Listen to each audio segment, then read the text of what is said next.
Hi, welcome to the Paranormal Peep Show on the Paranormal UK Radio Network. Well, here we are in March. We're in the midst of spring. Things are starting to warm up, literally around the world. Obviously, we got this war with Russia and Ukraine, and certain illnesses seem to be fading off into the distance, and we're on to the next kind of big dilemma. But we're wading through it. Andy, how are you, though? Yeah, pretty good. Quite busy with events at the moment, and yeah, things are getting quite manic. So, Quite manic, yeah. Quite manic. Is everyone trying to get a reading in before World War III? I did an event last night, and there were 42 people that I had to hand manage and book in with time slots for readings. So I don't know why, but some events are kind of quiet, some events are average, and some absolutely skyrocket with no particular reason. And yeah, it was just absolutely crazy last night.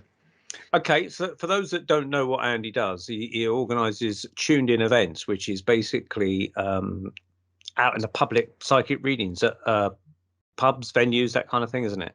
Yeah, that kind of thing, sort of psychic nights. There's two kind of events that we have. So we have a one-to-ones night, which is private one-to-one readings with individual psychics and readers.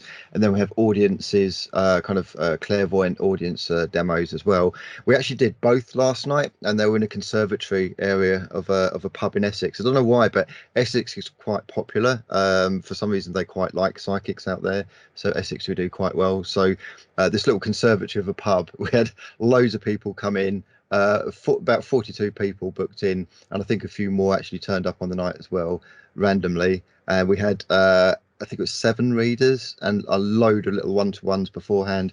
Then we cleared out all of the one-to-one readers and started doing a little demo as well. So yeah, it was crazy. I mean, I'm not complaining because we did quite well, but it was my body's feeling it. I'm not the young person I once was. It was quite. Do you try and limit them to how many you can do in a week, or do you just try and bang out as many as you can? I usually do about 2 or 3 a week, kind of depending on what else is going on. But what a lot of people don't kind of realise is what goes on behind the scenes. So, for instance, my readers would just kind of see me arriving, and I just basically sit there, book people in, and then go home. But they don't see the liaising with the pubs, the texts, and the voice notes that I have to kind of like deal with.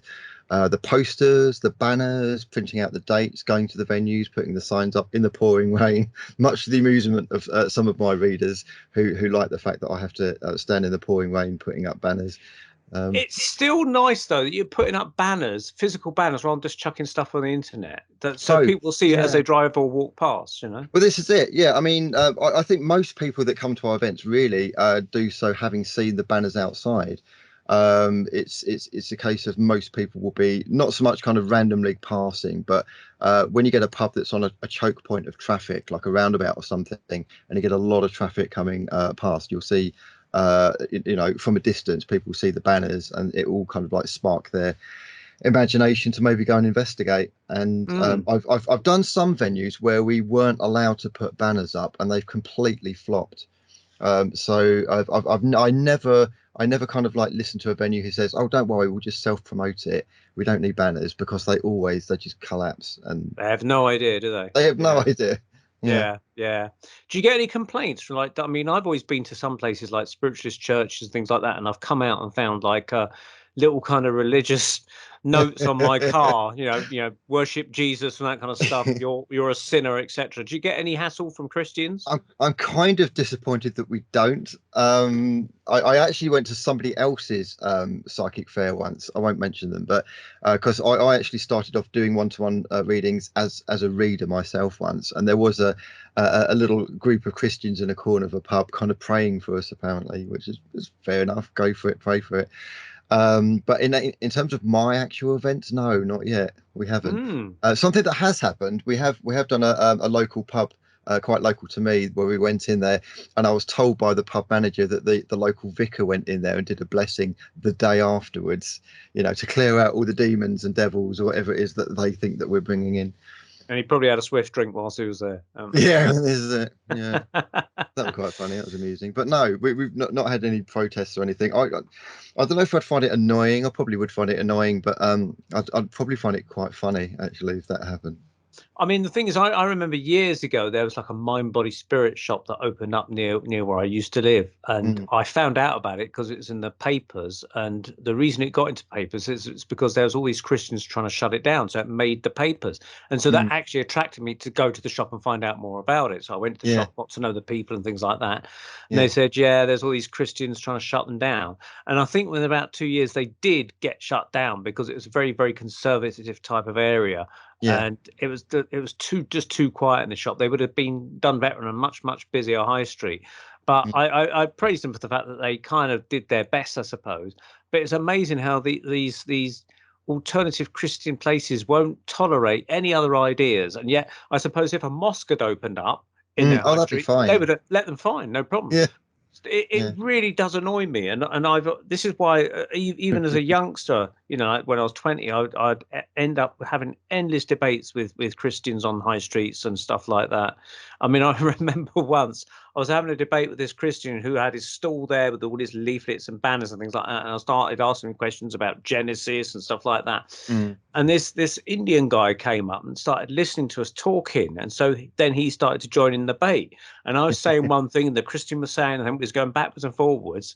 And this Indian guy said in his very thick Indian accent, and he kind of got the wrong answer. He says, "The trouble is, it's always tit for tit." And that really broke the ice because me and the Christian guy just burst out laughing. So after that, I couldn't debate anymore because it completely ruined the pace of it. Anyway, we should go from debating. On that slightly soft porn note. Yeah, on the soft porn note, we'll better get on to the main thrust of the evening. Oh, still talking porn there. Anyway, do you want to introduce tonight's guest? Yes, indeed. So many people are aware of the fact that when we talk to people about kind of crazy things that are going on, especially things to do with UFOs and especially to do with kind of like government conspiracies and stuff like that, I've had what's known as circus going on in my life. And what I mean by circus is crazy shit that shouldn't really be happening in a normal person's life, but does anyway, whether it's of paranormal versus kind of government. I don't know, something weird is going on in life when people get into the subject of ufology and have experiences, especially those who have experiences and especially those who've had ET encounters. And so without further ado, let's introduce Indigo, my friend not a million miles away in Hertfordshire. Hello, Indigo. Hey, Andy. Hey, Neil. Hello, welcome. How are you? I'm really well. It's really good to be on the show tonight. Thank you for joining us. Thank you for joining us. So you're in Hertfordshire, just down the road from Mandy, in the same town, I think, aren't you? Oh, don't disclose my location. We haven't said the town. We haven't said the town. We know you're in Hertfordshire. Actually, I'm not too far from Andy. I'm in sunny Hertfordshire. Sunny winter Hertfordshire. We can actually wave out the window at each other. Yeah.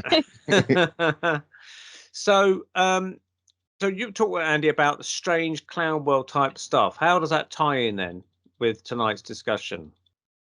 So yeah, I mean, I'm no stranger to sort of weird paranormal activity. I mean, obviously, I don't. There's been quite a few things going on in your life. I think what would be good actually, Indigo, if we because I did ask you to kind of jot down like a very brief timeline of events, because having spoken to you over the years, I know there's a hell of a lot to cram in. So maybe if you could start off with some of the beginning things of the slightly paranormal or odd or strange things that have happened in your life from a young age.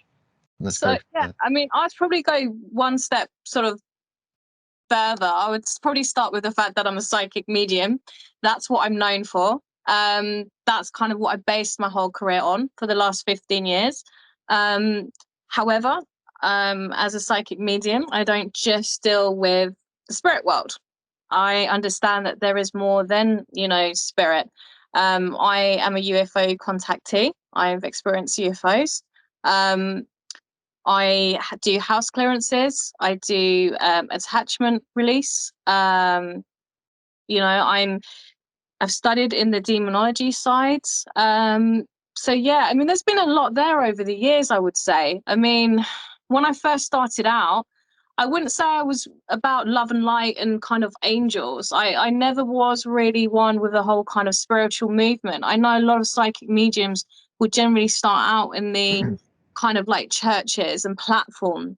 And for me, that was something I never really wanted to go down. I mean, I have done courses, I have been to spiritual churches, but for me, it never felt right, to be honest. I mean, in my bloodline, I'm half Egyptian, Romany gypsy. So on both sides, the psychic ability runs in my bloodline. But I would say probably my first near-death experience when I was 8 years old, when I drowned in the sea, that's when I guess I had my activation, where I saw spirit, basically. I was given a choice whether I wanted to sort of pass over or whether to stay. I didn't see the being, I just felt the intelligence of it speaking to me telepathically. I was only 8 years old, to be honest. And I just remember saying that, like, I don't want to cross over, I'm not ready to. And I was given that choice. And the next thing, I was being washed up on the shore. And then from that point on, I would say that's when things, I guess, got strange for me. I started to see spirit very, very clearly. I started to get what we call downloads, which is sort of information and being told about events. Obviously, being so young back then, I didn't really understand what was happening to me. I remember telling my mom, and she was telling me, look, you know, I understand, I have foresight, I see these things as well, but others won't understand that. And she kind of told me to kind of keep it to myself, really. I was always a bit of a strange kid, to be honest. I never really fitted in. I guess it wasn't until really my 20s when I really started to use my psychic ability, and when I started to get precognitive ability, which is world events, where I was seeing major events happening, and then putting it out there, you know. And that's kind of where my reputation kind of built, from my accuracy of world events. And again, I've always wanted to show evidential mediumship and evidential psychic ability. I've never been one of these horoscope psychics. And then from that, I went into doing readings for people one-to-one, you know, just reading for normal, average people. But behind the scenes, I think with the developing the meditation and with the techniques and the more readings I was doing, I started to get telepathic communication from beings that weren't just spirit. Now, I never used to believe in UFOs or aliens. I used to think, you know, kind of it was, I don't know, it was a bit of a stigma around it. And because I hadn't experienced it, I kind of didn't know whether to believe in it. I knew about spirit because I'd seen it. You know, I've been working with spirit for a really, really long time. But the whole concept of, you know, little green men or Martians, you know, it just, I don't know, it just didn't sit right with me. Until one night I actually had a dream state. And at first I thought, you know, it's just a dream, you know.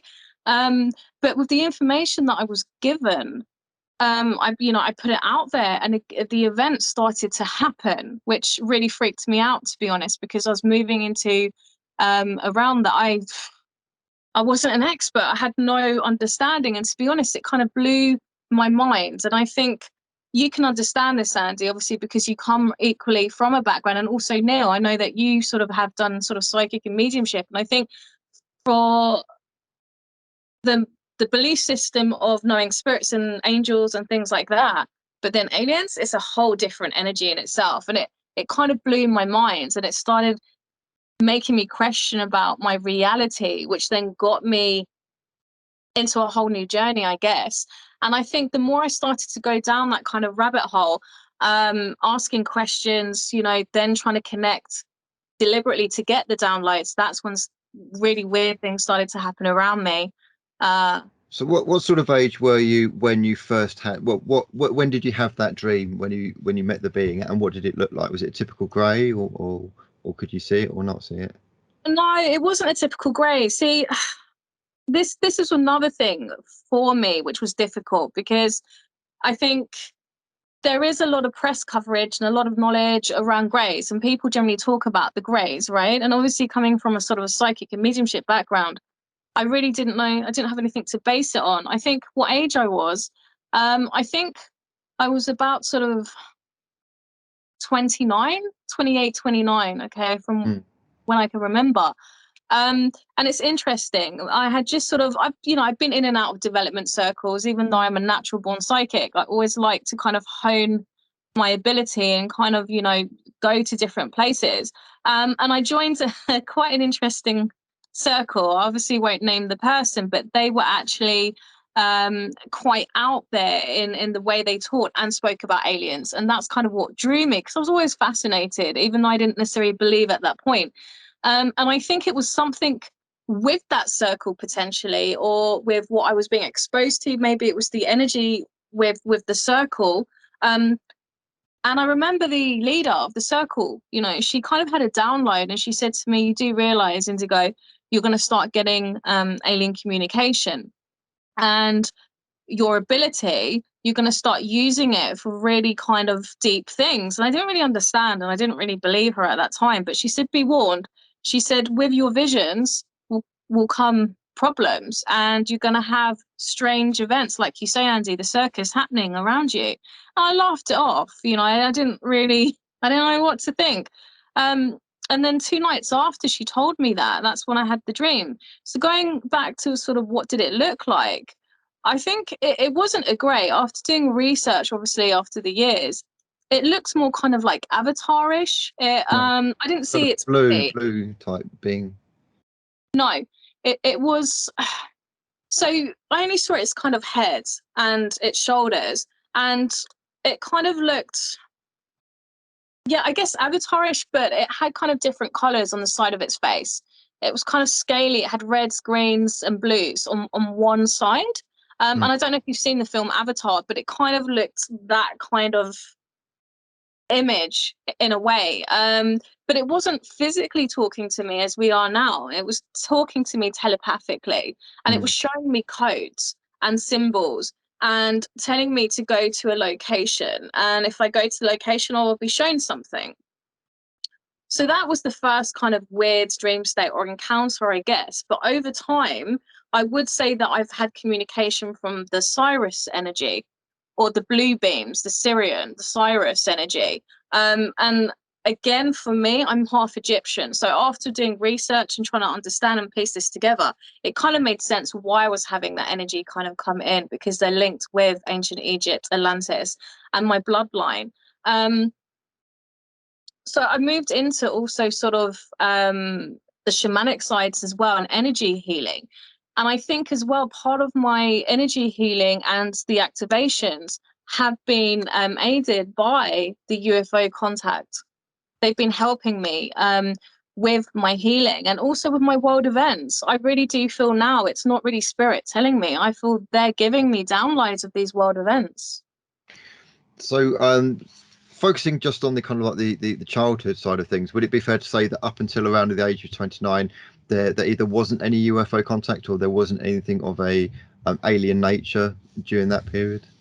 No, I think there was, but I was confusing it as spirit. Right. I used to get faces over my ceiling. I would see balls of light outside my window. I would see flying orbs, or what I believe to be orbs. But looking back and everything that I've now learned, I realize now it wasn't orbs. It wasn't spirit. It was actually what I feel UFO connection. There's something kind of we're finding, Neil, aren't we? That a lot of guests are there used to be traditionally this kind of the camp of the spiritual and the paranormal and kind of like the ghost community, and then you've got the UFO and the aliens community, and never the twain shall meet. It's kind of like you're in the ghost camp or you're in the alien camp. And we're finding that our guests are very much kind of like showing that they're kind of merged. There's a crossover. So people who have seen UFOs and have UFO encounters and alien encounters often then go on to see ghosts and spirits, and people who go down the line of kind of ghosts, spirits and hauntings sometimes then end in the demon realm and end up in the kind of interdimensional ET realm. Have you found that, Neil, around? Yeah, there was a guy I read about who had a UFO encounter, and I can't remember exactly when it was, but I think it was by a canal side or something, and he was fishing early one morning, and he saw these what he thought were small kids running towards him at 4 o'clock in the morning. He thought, what are these kids doing here? And they were ushering him to come down the canal bank. So he kind of followed them in a kind of, the semi-dawn of light kind of thing. I think his dog was with him as well. And he walked around the corner and there was this landed craft or something. So he was taken aboard. And they examined him. They said, "You're too old and infirm," or something. They he still said he was 80 or something. And they said, "You're too old and infirm for our purposes." But afterwards, he started having many kind of paranormal experiences. Like he saw his friend that had been dead for 45 years. His friend appeared to him in the room. So therefore, he started to become more like a medium, I suppose. Where, I mean, I don't think they necessarily said, "Oh, by the way, you're going to have mediumistic powers," but some offshoot of it, of the encounter, some sort of triggered something in his psyche, maybe, for him to become sort of psychic. So, but it doesn't happen to all people that go aboard UFOs. But it seems to be a lot of cases where people encounter UFOs seem to then see ghosts or strange beasts or Sasquatches. It all kind of goes into one big strange circus itself without even helicopters chasing you down the road. It just becomes really bizarre. What I was going to ask Indigo is that, going back to the sort of episode in the sea where you nearly drowned, was you aware that you were going out of your body and dying, or did that have to be related to you by this being? No, I knew I was going to die. I remember very much running into the sea. I shouldn't have gone in there, to be honest. It was very stormy. There were like flags out saying basically don't go into the sea. But me being, a naughty little kid, I was always a really strong swimmer. I was like a water baby, and I just remember kind of going in there, just thinking I just like paddle, because I used to love the waves. I loved the sea, and I remember kind of, I don't know if it was like a current or it was something that pulled me. I just remember like a big wave coming and it hit me, and I kind of went under, and I tried to kind of bob back up and I couldn't. And I felt like a vortex or something pulling me under, sucking me under. Like a riptide. Yeah, and I know that they were the only people in the sea at the time were like seasoned surfers, like when it's crazy weather, the surfers are in there. And I remember getting under, and I just was panicking, and I went through the normal kind of like the choking, not being able to breathe, the fear, and I kept trying to like bob back up, and I couldn't, and I literally got to the top and I got sucked back under. And it was terrifying, to be honest. And all I can remember is that I'm dying. Okay, I'm dying. I mean, I'm 8 years old, and obviously for me, I didn't understand, what dying is really, but I just remember choking. I couldn't breathe. I remember thinking like I need to get air, and just kind of like struggling and fighting. And I remember kind of hearing a voice in my mind telling me to not panic, not to worry, trying to calm me down, which is the most bizarrest feeling while I'm drowning and I'm choking and I can't see. And then obviously all the normal bodily functions of where literally, losing kind of like my senses, or I can't see. I don't know how long I was onto there, to be honest, but I just remember that period of choking, not being able to breathe, and then everything just going white, like a white light around me. Now, I know people talk about seeing their life flash before them, but that wasn't what happened to me. I didn't see my life flash before me. I just remember seeing a really piercing white light. I remember a calmness washing over me, and from not being able to breathe to suddenly feeling like I could breathe. I don't know if I was unconscious at that point, but I just remember this intelligent being saying to me, "It's okay. You're going to be okay. Don't struggle. Don't panic." And I remember kind of in my mind or crying and kind of, obviously I'm under the water, but in my mind, I'm like thinking about my mum, thinking about I don't want to die, that I need to get out of here.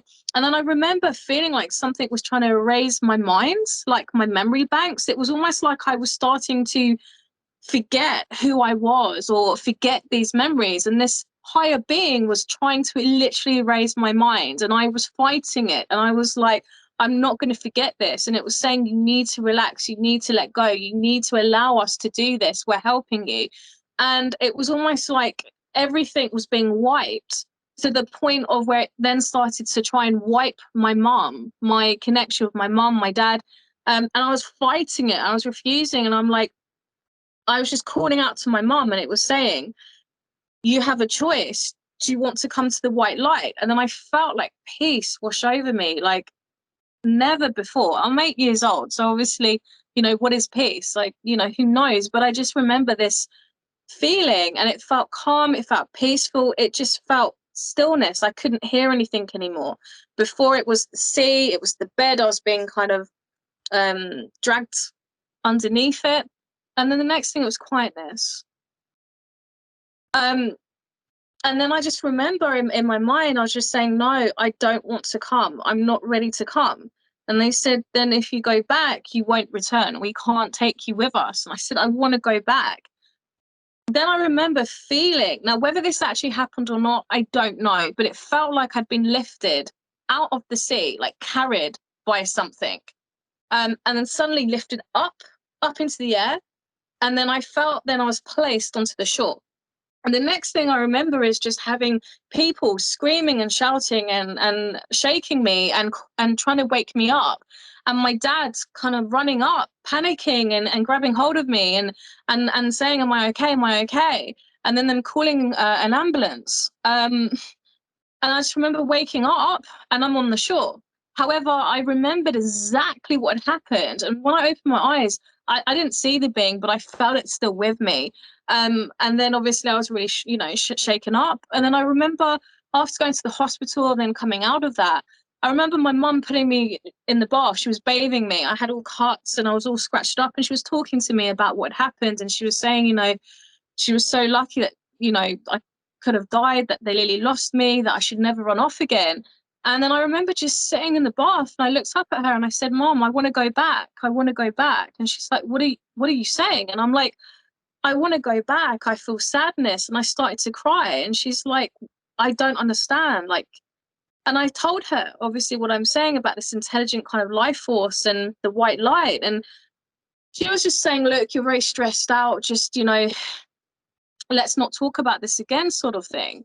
And I just felt a weird emptiness. And again, being 8 years old, obviously now I can really reflect on this now. But as a child, I didn't understand. It was so strange. I wouldn't say that I started to get activity straight away. Obviously, that really shook me up. I would say a couple of weeks later, when I was lying in my bed, that's when I started to see kind of faces on my ceiling. And it wasn't what you would class as spirit, I don't think. They were kind of green faces, weird lights down the walls, the ceilings. I'd start getting balls of light outside of my window, just flying around. And I used to be scared to sleep in the dark. I'd have to have a night lamp on, or I'd go running into my mum's room and tell her, look, I can't sleep, I'm seeing all these things. So she'd say, look, get into bed with me. And I'd tell her about these things. And she was just saying, look, these things are real, and trying to calm me down, but not going too much into it, obviously, because I was young. My mum was never one to go that much into it. She understood and she knew, but I think she was trying to protect me back then. I mean, obviously I didn't set out to be a psychic medium. It wasn't something that I wanted. And I remember my mum always saying to me, you don't want to do this as a job. You don't want to do this. It's a hard life. And I think she wanted me to go in to something else. And looking back and knowing what I know now, I completely get that. And when I hear sort of other psychics or mediums, or people come to me and they're like, you're so lucky having all these abilities, it must be amazing. I'm like, no, it really isn't. It really isn't. I think, knowing what I know now, if I could go back and choose to be like this and see the things that I see and have the things that happen, I probably wouldn't. I definitely wouldn't sign up for this. But would you want to end up stacking shelves in Tesco's or something? I mean, well, first of all, look, there's nothing wrong with stacking shelves in Tesco's. I know a lot of people that, do, and at the end of the day, hats off to them. It's a job at the end of the day. And who am I to say, I'm better than that? It's a job. But I think it's very, very difficult doing what I do. The stuff that I've seen, it's draining, and it's terrifying at times. Obviously, I mean, over the years, I've got used to it now. It's, I guess, my norm. I don't know anything different. But it's been difficult, it's really, really difficult to kind of understand and process and piece this all together. And I'm not going to sit here and say that I understand everything that I'm getting and that I've been shown, because I really can't. And I don't think that the human mind can comprehend really the extent of the communications. I mean, as I said, I know that spirit world exists, and I certainly know that UFOs exist, but I would say it goes deeper than that. I feel there's many different dimensional beings. It's not just the case of like heaven and hell, or aliens and angels, and then spirit, and then God. It's far deeper than that from what I've seen. I've been to many different dimensions. I've been to many kind of astral levels because I can do astral projection. Again, that was something what happened to me as a child. I used to come out of my body. I didn't try to. It would just happen. And at that time, I didn't know it was astral projection. It was horrible. But over time, through my journeys, I would say that I have seen many different beings that exist in different dimensions, for sure. And it isn't just UFOs that are overseeing this planet. It's so much more deeper than that. Well, we often go down the directions of Sasquatch and Dogman and God knows what else of on our show. There's just so much weirdness in this planet, and Neil, you've probably found a consistent pattern with people in terms of one thing leads to another. It starts off as like one thing, and then it kind of like goes into more things and more things and more things. And another like thing that I've noticed is that people who almost die, who have near-death experiences, often come back with supernatural tendencies. So whether they've been struck by lightning, or whether they've drowned, or whether very often actually hitting on the head. Somebody's been hit on the head, and I wouldn't advise it for those listening. Edgar Casey was a case point in that. Sleeping Prophet. Yeah.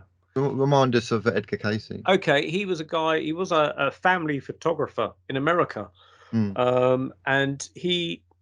I think it was a 15-year-old boy at the time, but he got struck on the head either by a baseball or a baseball bat. I'm not sure which, but it's something to do with baseball.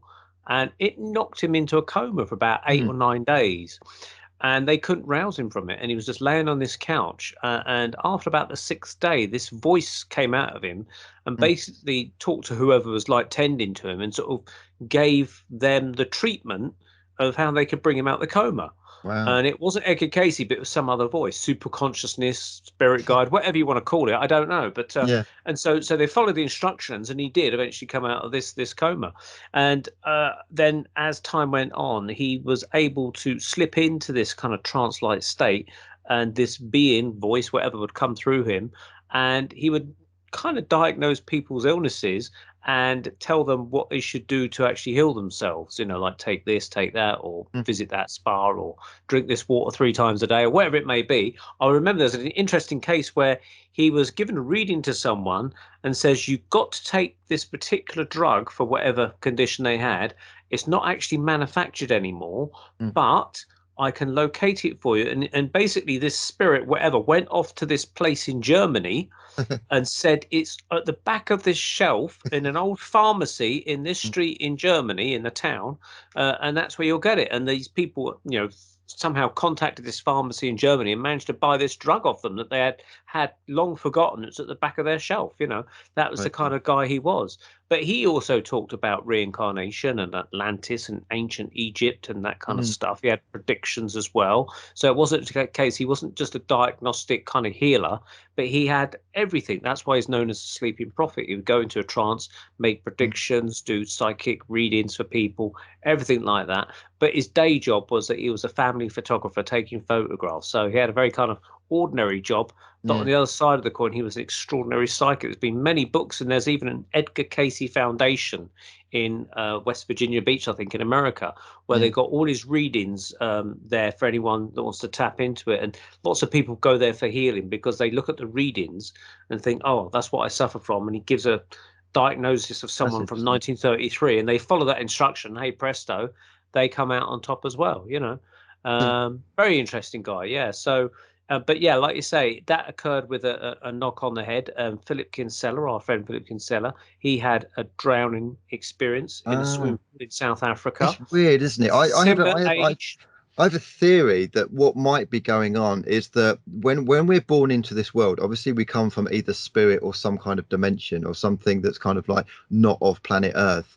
And because this planet Earth is kind of like a control system of religion and kind of mainstream science, this is my theory. We grow up and we kind of like, we lose our spirituality. We lose who we really are and where we've come from, because religion tells you there's heaven, hell, and a God, and you must trust this Bible or whatever religious book you want to insert in this space here. You know, and you know, it kind of limits your spirituality, limits your knowledge of where you really come from. Or if you go down the other spectrum, if you reject religion, you go down the science spectrum. Oh, we're just kind of like random neurons firing in the brain. There's no such thing as heaven and hell or God or, you know, spirituality. Once you die, that's it, finito. And so most people are stuck in that paradigm. So what I think is going on is, I don't know if it's the universe orchestrating it or whether it's our own souls orchestrating it, but some kind of incident is orchestrated so we are forced to pass over, forced to reconnect with spirit, but we're not coming back as a baby at you know, 0 years old. We're coming back as like a child or an adult who is comprehending that, okay, I've just been to the spirit world and now I'm back here in the earthly plane, and now I can comprehend that there's more to life than just kind of like, you know, what science or religion tells me. And maybe those incidents of whether it's drowning or having your head knocked or something of that nature somehow kickstarts the spirituality and the psychic and the paranormal in your life. I don't know what you both think of that. I think it's possible, although there'd be plenty of people statistically who'll say, well, I've had a motorbike accident, I was in a coma for 6 weeks and I've roused it and nothing psychic has ever happened to me. But it could be that maybe they're the people that are not meant to have these experiences. But there must be a certain percentage of psychic people that are going to get involved in accidents. And for them, it's going to be more profound because maybe they're just much more psychically jazzed up or something in some way. Yeah. And so Indigo, Philip, Edgar Casey, people like that, when they have these accidents, they're much more in tune with that sort of higher self, the other universe or whatever you want to call it. And they're literally just reconnecting that battery terminal to get that recharge. And I think that becomes almost, in most cases, it seems to be that those incidences seem to be the steering course where it changes your course of your life into a completely different direction from maybe how it would have turned out. That, you know, that now there's a road that you haven't taken where you didn't have that accident in the sea and you did become a shelf stacker at Tesco, and you were still involved in reading the future even at Tesco's because you was having to read the best before labels on the tins of beans and find out if you'd take them off the shelf or not. But in Indigo, I think you've actually had 2 further incidents where you had either near-death experiences or almost lost your life as well. Do you want to go into those? Yeah, I mean, there was another instance later in my life where I was held hostage overnight and at knife point, and then I was suffocated, and then I had major head trauma, and I was thrown down a flight of stairs, which left me with a dislocated shoulder, dislocated sternum here. My hip was fractured, my nose was broken, my teeth were knocked out. It was pretty violent. So I was lucky to sort of escape that, to be honest. I managed to get out of the flat. And then I collapsed in the street, and then I got rushed into hospital. So that was pretty horrific. And it took me a long time physically, emotionally to sort of recover from that. And interesting enough, so it's almost like rewinding, where we're speaking about obviously like major trauma or instance can create or activate psychic ability. With the second trauma that happened to me, my ability, it got taken, or it felt like for a period of time I was disconnected, where I wasn't getting any psychic downloads. I wasn't getting any psychic visions. Now, whether that was just because of trauma or whether that was because they knew that my body needed time to heal, because again, doing this kind of work energetically, it takes a lot out of the person. I'm not just a card reader. If you're just reading tarot, that's different. But because I also have transfiguration, and again, this is something that's kind of happened later on. I kind of didn't understand it, but now I do. I think it's always been there, but I didn't know it to be transfiguration, where almost like where I feel an energy kind of going into my body, and when my face would start to change or shift. And others would be saying, they'd be freaked out, and they're like, oh my God, like you're looking different. And I would speak in different voices, not different languages, and I would come out with bizarre things, or it would be of people's relatives. I'd start having the mannerisms of their loved ones, or giving key information of people that have passed over. So what I'm saying is, with the second incident, I think they knew that they had to kind of put me on autopilot. So I went for a really long time. I think it was about 6 months to a year where I literally stopped reading. I couldn't read. I couldn't get any downloads. I didn't even feel spirit was around me. And that was difficult, to be honest, because I went from sort of 8 years old to kind of then feeling or having this presence to then it going. I did reconnect in at a later point. And then obviously I've had 2 more kind of instances. I had CV, I've had pneumonia, and that was quite close for me. I literally ended up in intensive care, and I was kind of between 2 states. So for me, again, I felt like I was quite close to the edge with that. And I started to get more downloads. I started to see visions. I started to, again, have activation. Again, I do believe that I'm here from intervention. I'm literally like a cat with 9 lives. Like, I've been in so many incidences, not only with myself, but I always end up being near accidents, or where accidents happen, to the point of where I went through a period of where I had to kind of look into that and started to think, am I creating that with my energy? When I was young and in my teens, I was quite angry. I had a lot of energy. It was out of control, and I didn't know how to harness it or control it. But then over the years, I've learned to ground and balance myself. I mean, even at home, I've gone through like 4 or 5 TVs that fly off the wall. Literally, like, I've sent you pictures, Andy, in the past of that. And it got to the point where I couldn't even have a TV in my bedroom. There was no point. It would literally fly off the wall. Now, you could say that was maybe paranormal, or maybe it was my own energy, creating that. I guess we'll never know. But going back to the accidents, I've been around a lot of accidents where major things are happening. I end up intervening, helping the person, or playing a key part in that way. I've started to realize later on in life that no, it wasn't my energy. I was meant to be there. I was placed there to help the people.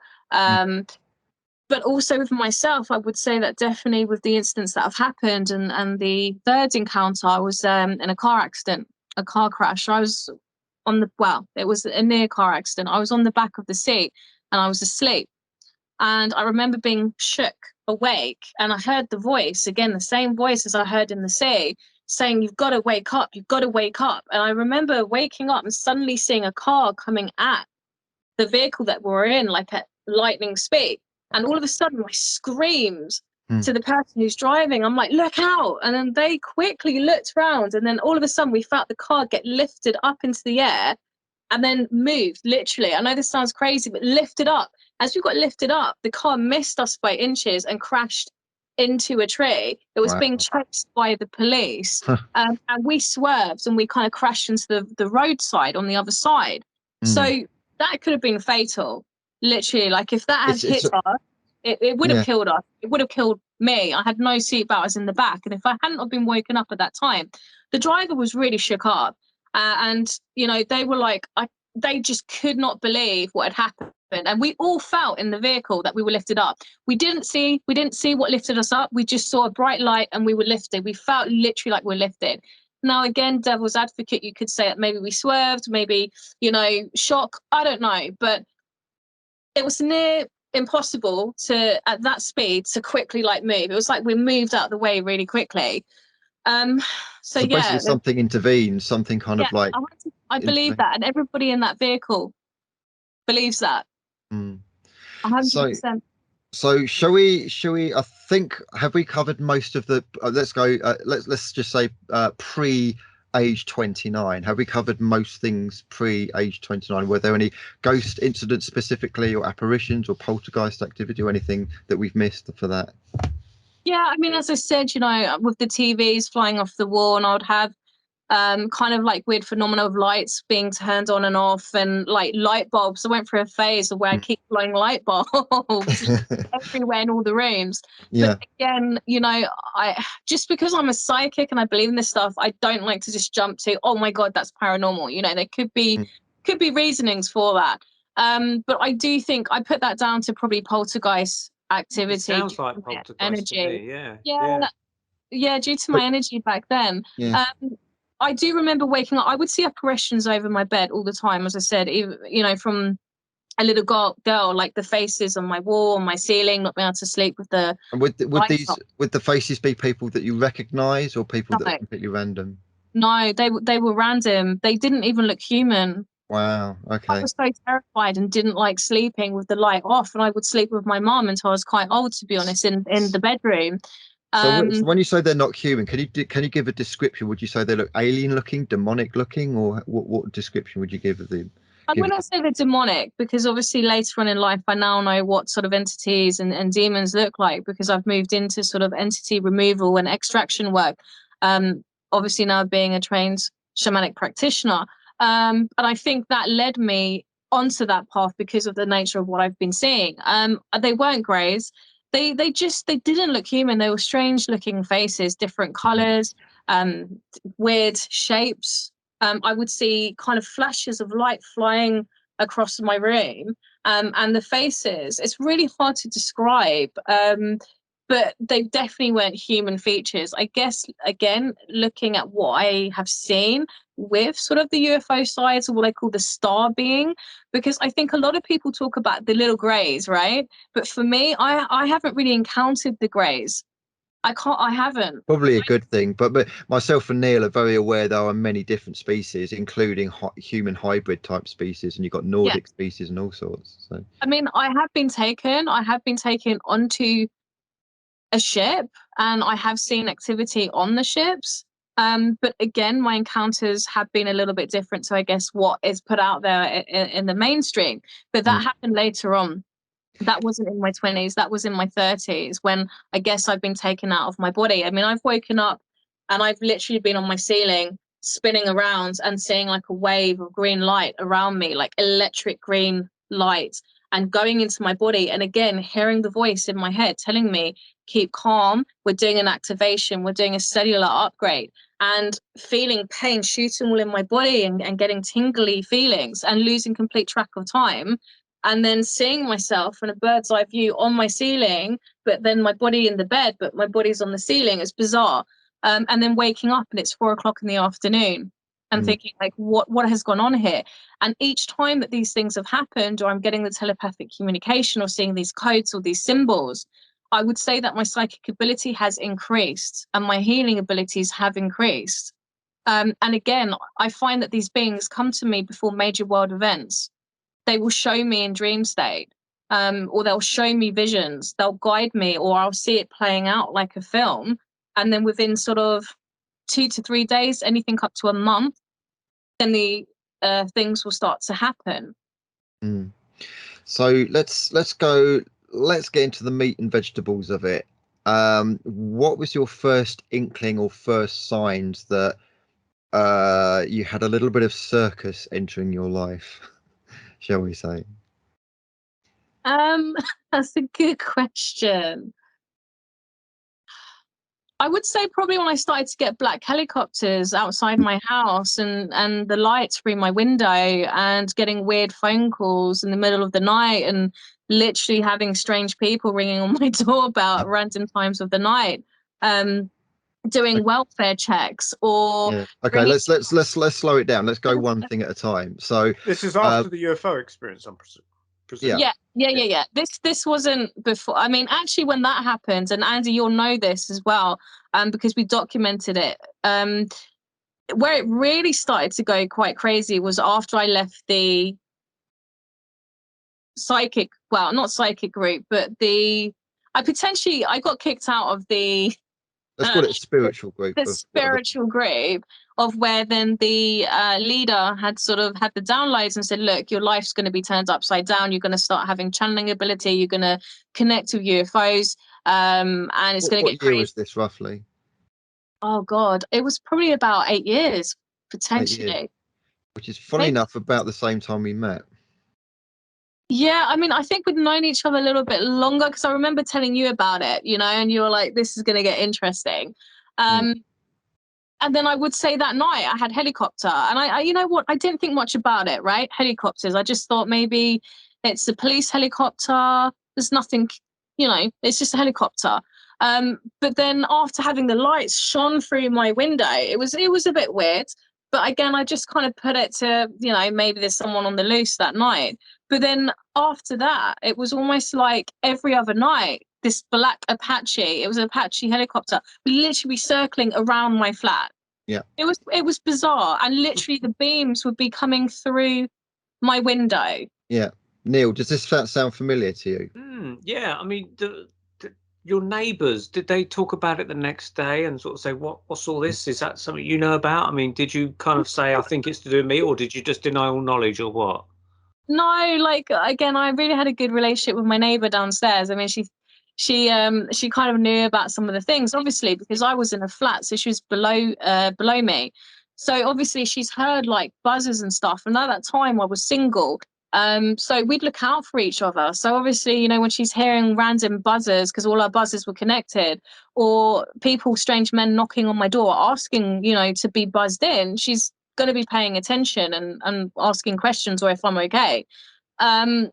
So yeah, I mean, she would joke at times, sort of saying, look, you know, why are you on the run? Like, are the police after you? What's that about? I'm like, I don't know.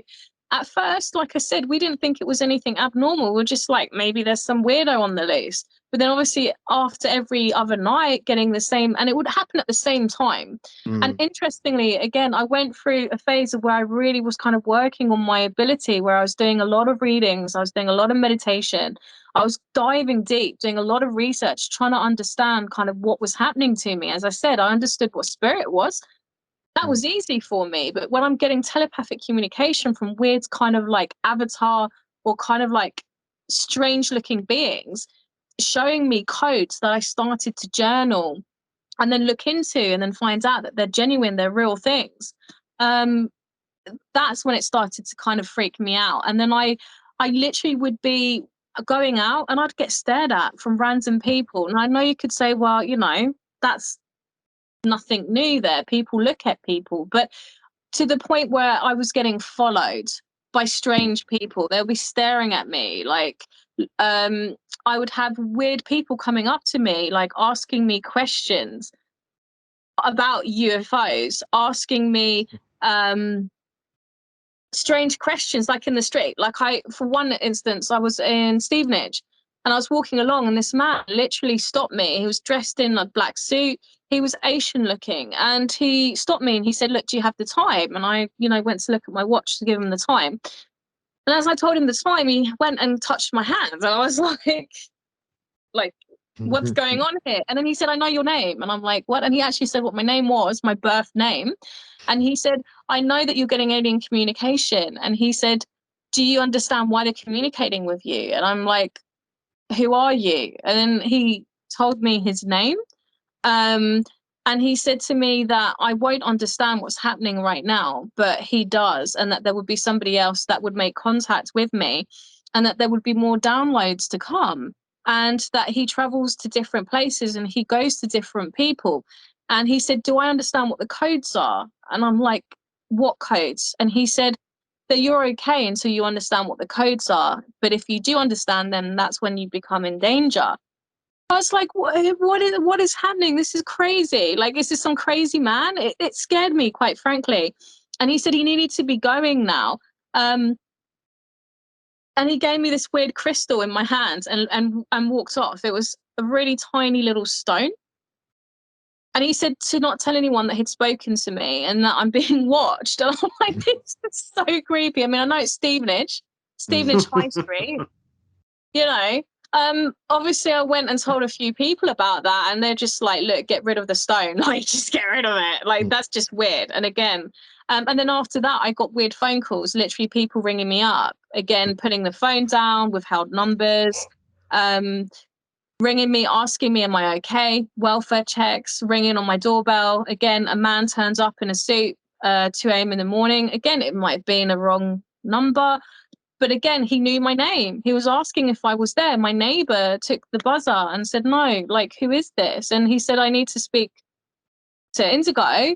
And then she was like, what do you want? He's like, I'm doing a welfare check. A welfare check for what? At 2 o'clock in the morning. Yeah, a welfare check. And obviously I spoke to people that obviously understand this. I mean, the police were called, obviously, because I was worried. The police had a look around, the man had gone, and they said it was really strange language to be being used, because they said a welfare check normally is somebody either linking, it's what they use in the police, or they use doctors if they're doing like, you know, a call or something. So a welfare check. And the fact that he was dressed in a suit at that time, and they said, you know, they wouldn't normally turn up like that, not in that capacity. And my neighbor had seen him as well and also identified him. He had a strange accent as well. Again, he just disappeared. There was no sighting. It was so bizarre, and obviously not many people knew where I lived. I wasn't giving my address out, and because he knew my name, I didn't know any doctors at that point. I hadn't called any police until obviously that incident had happened. And then after that, the helicopters came back again, circling my house. I would say then after that point, that's when it really kind of cranked up with the UFO sightings. And on my phone, I've captured footage, which I still have to this day, of strange crafts in the sky, big balls of light outside my window. And then even being with my partner on the motorway where we were coming back, we remember seeing a ball of light in the sky, which we followed to Hudson Airfield, which is abandoned. It's meant to be an abandoned airfield. This was some years ago, a couple of years back. And we started to live stream this. It was so bizarre. And there were triangular shapes, crafts, landing in the actual airfield. And as I was live streaming this, you know, to Facebook, a car pulled up by the side of us with 4 men in, 2 men in the back, balaclavas on, and 1 in the front, and another man. And he was asking us what we were filming, what we were doing, if we were okay. We're like, we're fine. We don't need any help, you know? And then he saw that I was filming, and he was saying for us to stop filming. And I wasn't, because I felt scared at that point. And then they drove off, and then they kept coming back, watching us. And my partner at the time was like, we need to go. We need to get out of here. And we continued kind of watching, and the crafts were landing. They were triangular. They kept doing circles and landing. We were recording all of this, and then he said, look, let's go. So we started to head like home, but then he was like, we're being tagged. He's got a background at the time in the police side of things, so he knows when we're when being tagged and how to kind of outmaneuver and covert kind of surveillance and driving techniques. So we kind of went down a slip road as they kind of drove off and went in another direction. As we got back, we noticed a whole petrol tank had been wiped. We put a whole petrol tank in. We started to feel quite dizzy and strange. And his phone got wiped. His battery got wiped, and my phone got wiped as well. Some of the material that I captured got wiped. But luckily, because I'd been live streaming, it was still on Facebook. And a lot of people had witnessed and seen it because it was live. That night was really strange. We had, again, a ball of light outside our window. He went into kind of like a weird deep sleep. And then I remember going to sleep later on. But then again, we lost track of time, and we woke up at 4 a.m. in the morning, 4 p.m. in the afternoon. And it's almost like we just lost like a day, half a day. It was so surreal. And again, when we looked at our phone, half his footage had been wiped. And then after that, he said that he started to get tagged, that he was being followed to work, and that he got called into his office, and they asked him what he'd been up to the previous night.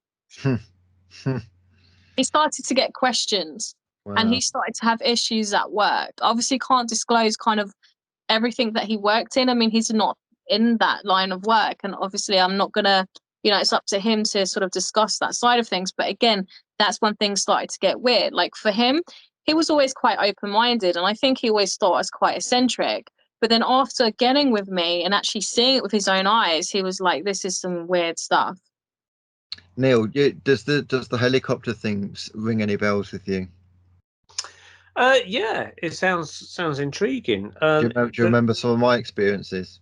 Yeah, because you Do had you remember similar me ones, talking didn't you? about the helicopters, the people flashing headlights, the phone Yeah. calls, and all that It kind of could thing? it could even be the very same helicopter. They cover that area. I think I suspect that when people have their light on, let's just call it the light, whatever you want, like The Shining kind of thing. When the light comes on, you get flagged. Because I don't know if you remember me, Neil, talking about how I got into all of this was very love and light and fluffy and rainbows, and it was all about the spiritualism and spirit and everything's wonderful. And then suddenly I was getting the helicopters buzzing around my house again and again and again. And you remember me saying it's like I was trying to work out why the helicopter would be there, and I wasn't thinking paranormal or circus or anything like that. Like Indigo, I was thinking maybe it's somebody on the run, maybe they're kind of like looking for heat signatures on roofs for drug busts or something like that. But when you get a helicopter coming again and again and again and again, you begin to wonder what the hell's going on, because it costs something like £1,600 per half hour to get those things running. Why on earth would a helicopter be kind of interested in me or somebody like Indigo? And then you begin to realize there's things like there's black budgets, isn't there? And there's kind of like shadow governments and secret organizations. So what the hell is their purpose? What is their goal? Because what me and Indigo are getting are very physical, real 3D reality world stuff going on. So the etheric, the paranormal would be kind of like seeing greys or aliens or UFOs or ghosts. Okay, that's on one side of things. But when you're getting phone calls, that's something very physical. When you're getting helicopters, that's something very physical. And when you're getting people flashing their headlights, that's very physical. So it's almost like there is some department or some kind of group on this planet that is physical, that is aware of the etheric as well. And it's like their job is to suppress it and stop people talking about it or investigating it. Would that be fair to say? It sounds it. It's like they're giving you a lot of grief, going to a lot of expense to give you a lot of grief, though, as well. But this is it. It is expense. It's £1,600 per half hour to keep a helicopter in the sky. To do what? Buzz around somebody's house for what reason? And the thing is, I can corroborate what Indigo's talking about, because at the time, Indigo used to live quite close to me, like the next town. And I could actually see a helicopter, and it is Apache. She is right, because I know what a military helicopter looks like. I know what Apache looks like. They've even got a different sound from police helicopters.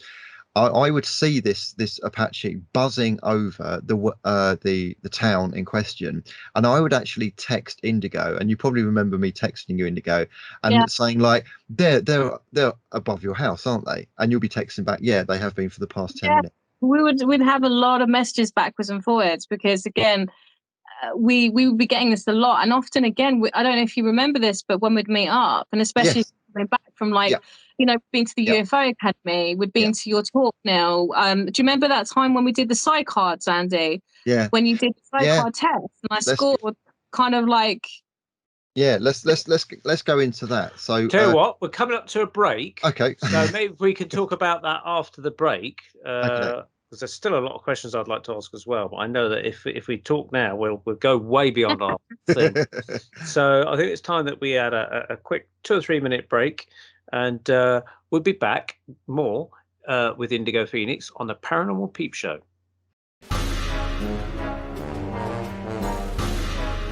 Hi, this is Ben Emlyn Jones, regular guest on the Paranormal Peep Show. Tune in to Neil and Andy for all your paranormal updates and insights, and quirky fun chat with some seriously spooky topics.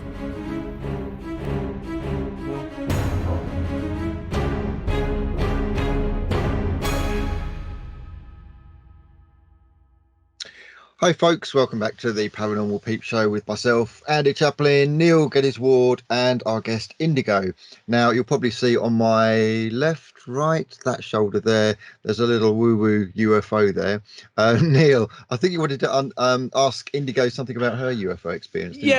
Yeah. So basically we have been talking about the strange clown stuff, the circus stuff of helicopters, shining lights through windows and men knocking at the door at strange hours for welfare and things like that. But I want to go back to the actual incident, the first incident where you had this encounter with a craft UFO, or whatever you want to call it. Can you talk us through that? I mean, what happened? When was it? Did you go up inside it? What's the whole thing about that? Oh, okay. So trying to think back to the actual original ones, that should show you how many there's been over the years now. So I used to think, okay, like when I heard about people being abducted, I thought that they would be physically abducted, and I always would wonder, well, how is that possible? Like they get like taken in the car, but for me, I realized actually you're not physically taken, or maybe it's different for others, but from my experience, I wasn't in body taken. I was in my bed. I was at nighttime. I was sleeping, but I feel almost like it's like holographic. Does that make sense? It's like they took me out of my body, astrally and also, or something. Sorry, out of body astrally type of scenario, astral body. Yeah. And again, this is something I've kind of learned, or this is what I have kind of figured out, that when I've actually seen them, it's like they're holographic, like they're projecting themselves into my room, but they're not in body. I'm seeing their kind of holographic state, and I feel like they've taken me out of my body. So my body is in my room still, it's in the house. So, but they've taken me up actually. And I remember being taken up onto the ship, or waking up on the ship. And at first I'm thinking, this is some weird dream. This is like crazy dreams. I'm used to lucid dreaming and precognitive dreams, but this was like nothing I've ever had before. And it was really strange because it was as clear as day, like I'm speaking to you now. And I remember seeing other beings there that were human as well. And I remember seeing kind of like other people there in different rooms. And I remember being kind of like wheeled in. I was on a bed, but it was very clinical. It was a kind of a metal bed.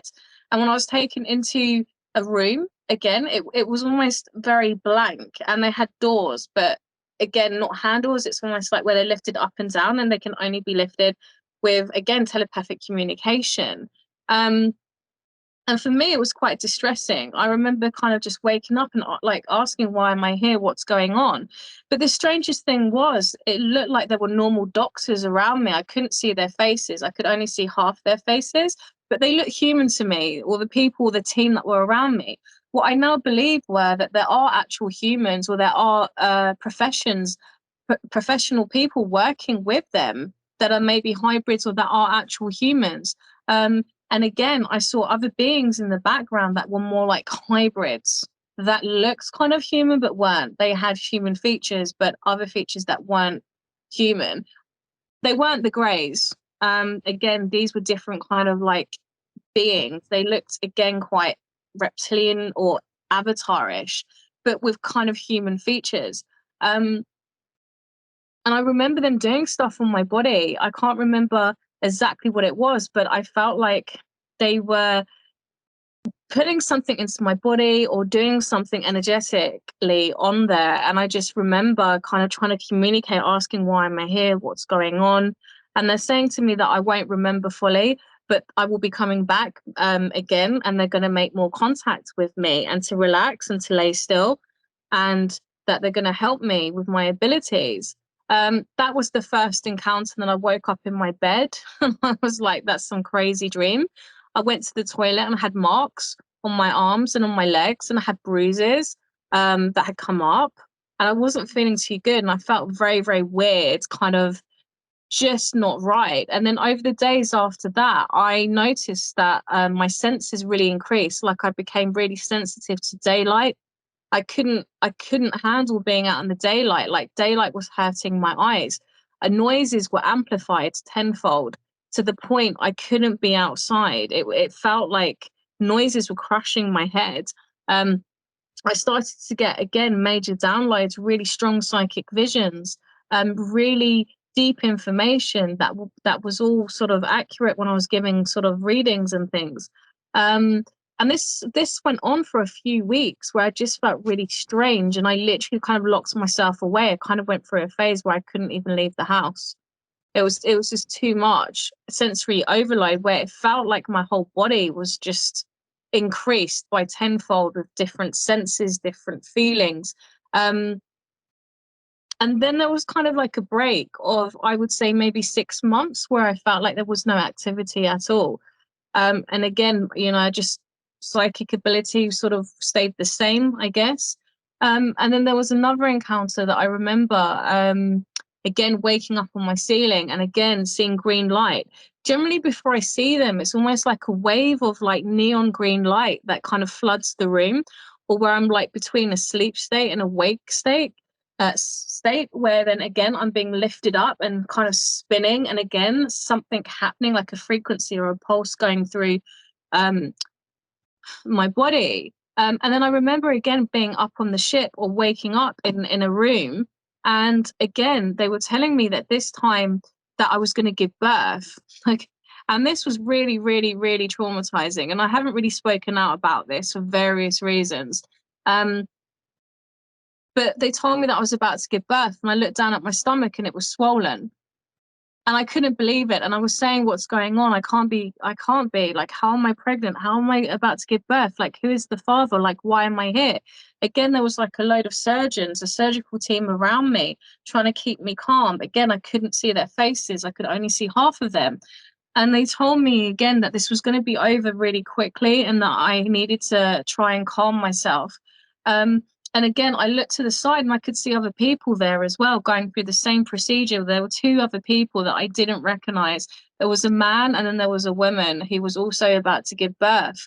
And then I remember literally giving birth, and I'm like, I don't understand how this is happening. How am I here? I just could not comprehend it.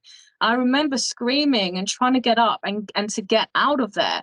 And I couldn't. Everything was like Fort Knox. It literally, again, was the only way to activate the doors was through the mind.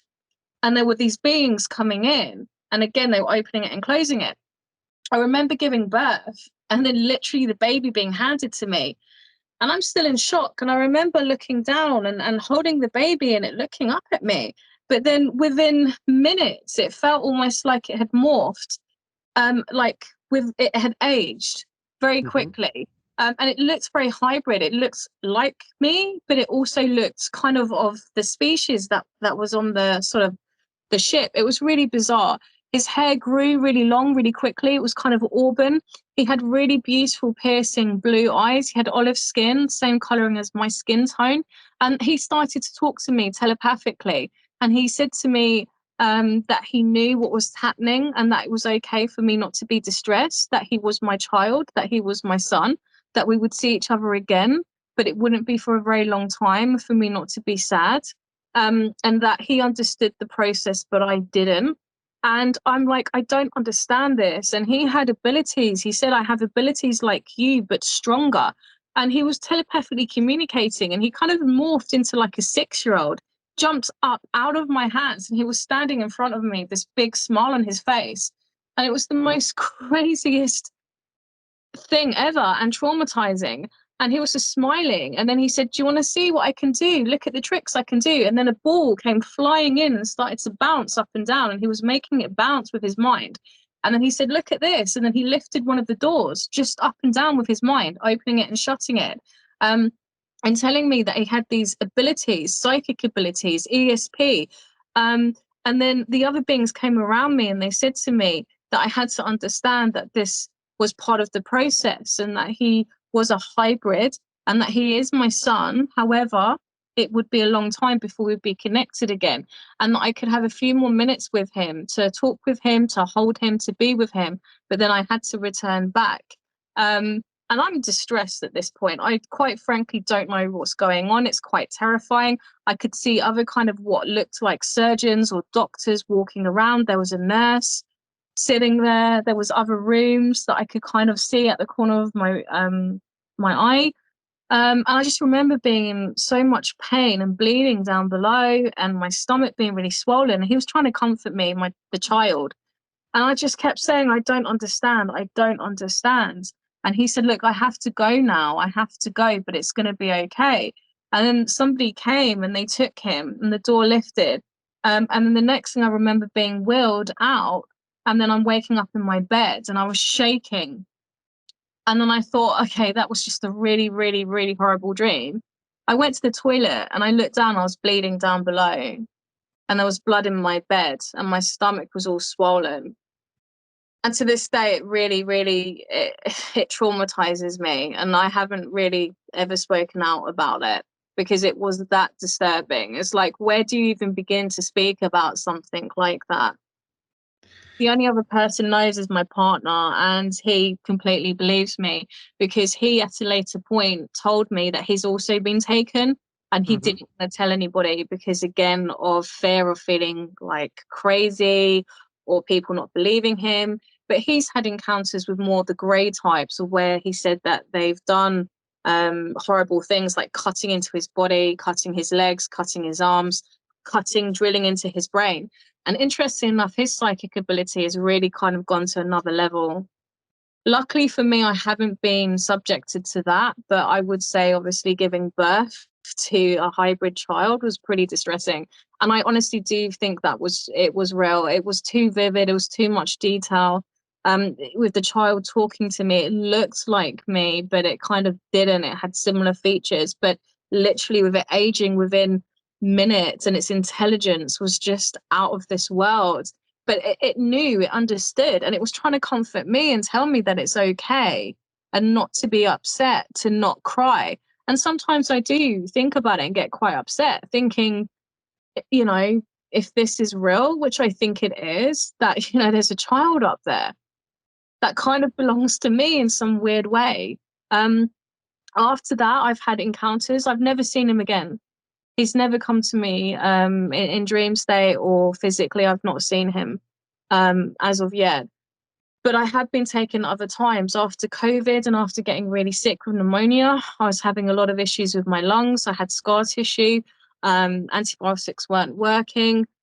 And then I remember again them coming to me in dream state as well, and telling me that they're going to do healing on my body. And again, I didn't see them. I just heard them telepathically communicating. And then I remember feeling them touch my body, my side, my back, my lungs, and feeling pain. And them telling me that they can help me rejuvenate and that it's easy. And I remember saying to them, how can you do this? My lungs are so damaged. Like, I'm not going to get better. And they were almost like laughing, saying, like, you don't be silly, like, we can heal anything. And they started to tell me that the aging process doesn't have to happen, that we all have codes inside of our body, almost like SIM cards or different genetics of coding. And that if we learn to tap into the codes or download the correct coding, we can start changing the molecular structure of our body. So there's quantum healing. And then this is a whole new level. They were trying to tell me that humans don't actually need to age. They don't. And that we can reverse the aging if we can learn to biohack the coding in our body, which they started to do. And they started to shift or activate in my body. And they started to clear up my lungs and pull something from my lungs. And they started to work on my third eye. They started to help clear that because, again, with all the medications, I'd felt blocked. And then they took me off planet. Again, I saw almost like different solar systems. They took me out of my body. They showed me the moon. They showed me other solar systems. They told me different things that were happening. They told me that there's different things happening, different star seeds, different planets, different star races, and that some are friendly and others are not. Some are working together, others are not. And they said, just like on Earth with war, there's war up there too, off planet and on planet. And they were telling me about different things. I was questioning them, asking them about CV, asking them, why have I got sick? And they were they found this quite humorous in a weird way. They were almost like laughing at it in a sense of saying, you know, we're being consumed of taking this so seriously, and that a lot of the illnesses that we're having, we really don't need to. That if we could really listen and connect or allow them to help us, we could cure and eradicate the illnesses and stop the aging process. And it really was more simpler than we could ever imagine. And they also started to tell me about the different kind of hierarchies. You know, it's more complicated than just shadow government or governments controlling us. They were like, no, they're like, you have your government, you have your order here, but then you have higher things governing the government here, and then you have off-planet governments overseeing the governments here and up there as well. They were showing me all of this, and they were showing me that there's stuff happening on the moon, or what it looked like the moon to me, and different kind of space projects happening. and telling me that there's actual humans or governmental people up there doing work. And then I was being shown different kind of flashes of different things, and almost where I don't know if I was remote viewing or RVing, and they could see me looking at them. And they're like questioning, saying, the vessel has woken up, the vessel is seeing us, the vessel can see us. And I remember being shunted out. It was almost like I wasn't meant to see this. And I kind of went into the realms of like NASA, and then seeing different people talking, almost like airways being kind of intercepted. It was so strange. But after that, I noticed that my health really increased and the pain in my lungs kind of disappeared. My breathing got a lot better. My skin looked better. And even people around me were saying that I looked 5 years younger compared to where I was literally within 48 hours of this happening. I kind of get the impression that what might be going on is these groups of people that are kind of taking people and then making them have babies. It does feel like it's part of the human hybridization program with the ETs, and it feels like there's possibly a positive faction that is kind of like working with humans, and there's a negative faction, and it's almost like there's a completely different civilization that's almost parallel to human civilization, but it's still within our reality. It's still, it's still got connections on planet Earth and, as you say, the moon, and it's just so bizarre. Because Neil, we've spoken to people who have gone into the human hybrid program, haven't we? And there's a lot of debate about what's really going on the moon. I mean, there's the one side, the conspiracy side, in terms of have we even landed on the moon, in terms of like the Apollo missions, but then you've got the other side to do with the shadow government and the secret space program, and is there a faction of people on this planet who have got far beyond the technology that we're aware of that are doing things on the moon? Yeah, 100%. And they have RV, they have remote viewers as well. They have other people also working with them or helping them, because it was like I accidentally tuned into a different, whether it's a dimension or different place simultaneously, where I'm seeing all this stuff happening, or where these projects are taking place. There's different things happening. But again, them showing me the whole holographic sense of this dimension being very holographic. And again, them telling me that, they can take me at any time, because again, it's literally just out of the body here. And again, the holographic imprints, and in a way, without sounding too cliche, but very much breaking out of the Matrix or Matrix style kind of imagery being shown to me. And it was strange, because as the healing was being done on me, there were these things also observing, almost like astronaut kind of looking people or creatures. And while I'm having healing done by these different beings, and there were different beings coming in playing different parts as they were working on different parts of my body. There were different beings on the third eye, different beings on my lungs and on my back, and then there was something else watching all these kind of other beings, and they're like, the vessel can see us. The vessel, they called me the vessel. They didn't call me human, they didn't call me a person. It's the vessel is waking up, the vessel can see us. And me going, I can see you, I can see you. And they're like, they look shocked that I could see them. It was so bizarre. And literally, as I said, the vessel, that's going to stay with me. The vessel is waking up. It's interesting you say vessel. The reason I say that is because I remember reading some stuff, I think it was back in the 90s, about alien greys supposedly in Area 51, things like that. And they sort of said, why do you come here? What are you doing with us people? And this alien grey that supposedly interviewed, as it was transcribed, they refer to us as containers, which is a bit like vessels. Yeah, like containers. And people speculate containers of the soul, maybe. I don't know. And so you could be the vessel of the soul, perhaps. Or the container of the soul. That's the only thing I can think of on that. But carry on. Yeah, and I was asking, why are they doing healing on me? Why are they helping me? Why are you helping me? And they said, why not? Why would we not help you? And I said, I'm confused. I don't know what's going on. It's almost like they find humans really humorous, or our mind. It was almost like all my kind of stuff. It was almost like humorous to them. And it was like, well, you've asked for healing. You've asked to get well. Why wouldn't we help you? And they told me that I have work to do here and that I have things to do. And I asked them what, and they told me that they told me with what they were trying to show me, they were trying to teach me coding. They were showing me genetic coding of the body, and they said that I will move into aiding others to help them eradicate and reverse illnesses, which I'm already starting to do. I've already started to have phenomenal results with major healings with people where they're reversing major illnesses. But they told me that this is on a whole new level, that, again, all of us can do this once we learn the coding. And they said that I will learn different things and that they will show me. They've been teaching me and downloading these sequences and symbols, which are really relevant here.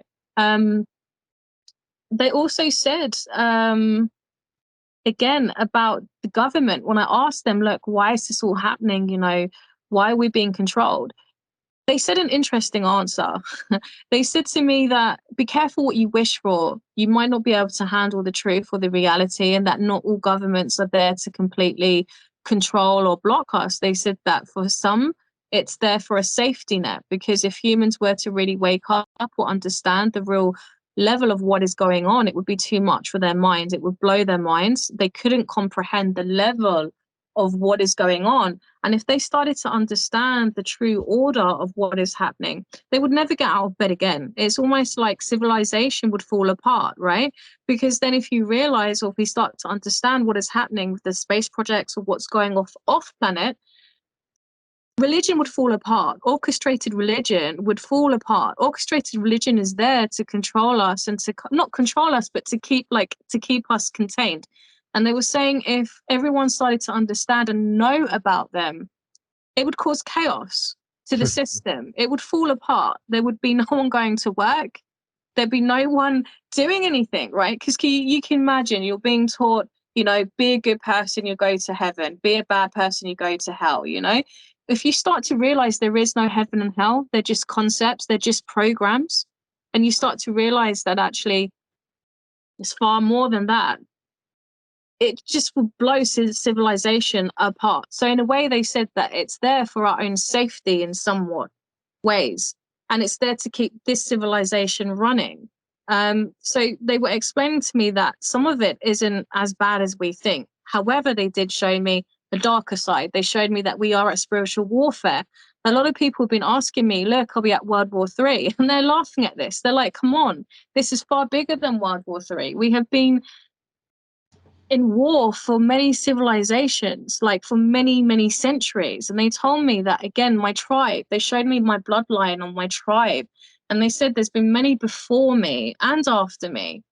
And again, there will be more to come. They were showing me a bigger picture of so many different realities happening, which again just blew my mind and has left me questioning everything in so many ways. We've heard this before, haven't we, Neil, about kind of like I keep going on about this, the spiritual warfare, the light versus the dark. I mean, it's kind of depressing because it seems like it's infinite. It seems like this particular reality there's just an infinite light versus dark war, and we're just, I don't know, for whatever reason. Yeah. It's the order, Andy, because again, I asked these questions, right? I'm like, I just don't get it. Like, why is this happening? And they said it's part of the order. Us humans are constantly like black and dark, white and good. They're like, no. And again, karmically, they showed me, again, that it really isn't about karma. Again, karma is almost like a programming like heaven and hell. With what they showed me or told me, karma doesn't really come into play here. And they said, though, as depressing as the humans may find this, they said that everything is in balance. So for every dark act that's being done, there's an equal good deed being done. So for every dark person, there's another light worker. So they said you can't have one without the other. Unfortunately, it's about balance. And there's not a lot we can do about it, is there? It's just that is how it is. Just choose the good. Well, again, they were telling me, I don't think it's necessarily about winning this one war. They told me that this has been going on for centuries. And I don't really feel like, again, everyone's talking about the golden age or this is the age. I mean, things are definitely getting biblical for sure, but they've said this has been going on for a really long time, and it's not going to be just one thing that swings this. But they did say to remember my integrity, to remember who I am, to remember my bloodline, and not to sell out and not be corrupted by the dark. Because again, through my life, I've had many different people come to me. They've offered me contracts, they've offered me money, they've offered me somewhat fame, I guess. But again, I feel I'm very connected to the ancient civilizations or the Cyrus energy, which again is very much about protecting Earth, about helping others, and again, keeping the ancient pathways or the truth alive. They told me that there will be many false light workers and there will be a lot of disinformation, even in regards to them, and people coming forwards talking about them, but giving disinformation. But they said to me, it's really important to remember who I am, where I've come from, and to remember my mission. And they said there's hundreds of us on this earth that are also here to aid the vibration of the earth, to help people activate, to help starseeds awaken. And this is going to sound really crazy, and I doubt with everything that I've said, this is going to be the one. But I do feel quite hybrid now, to be honest. I do feel with all the stuff that they've done on me, all the energy work, I feel almost like, again, I feel that I'm disconnecting with the human side. It's like I don't connect. And even as a child, I really struggle to fit in. I don't connect with other humans. I have empathy, but I don't think like them. It's almost like when I talk about myself as well, it's like I don't feel like others do. It's really, really bizarre. And the more that they've done work on me, I've had these encounters, the more I've kind of felt more and more detached. Yeah, I can understand that as well. And Neil, you've probably heard a lot of guests saying that, especially kind of like psychic and spiritual and UFO backgrounds, that they don't quite feel that they fit in with society, that they're kind of on the outskirts. Most people kind of go up and they're into kind of, I don't know, EastEnders or football or whatever it is that's on TV, and people thinking outside the box are just looking around and thinking, what are these people doing? Yeah, an analogy I'd give is that most of the people that are in their day-to-day lives, they're the actors on the stage, and people like us lot, and not to try and make us sound special, but it's just our perception of it is that we feel more like, we're occasionally on the stage with people, but we're more like the scene hands a little bit, and we're seeing things from a slightly different perspective because we're off stage slightly. We're not in the center of the stage taking part in the main play of Earth, but we're slightly off the stage. We can hear what's going on. We can hear the noise. We can hear the scenes. We know the lines that are coming up sometimes. And we're there to assist with shifting the scene a bit. When the scene changes, we have to take the props off the stage and put the new stuff on there.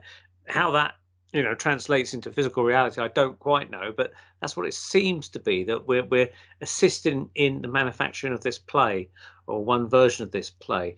Now, with the idea of these UFOs and this baby, was that all astral as well? This baby was or physical, or is it an astral kind of birth?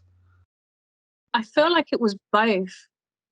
It was both. It's hard. I think I'm struggling to explain what I mean about the astral. Like, I believe a lot of the encounters that are happening to people, they are taken onto the ship, no question.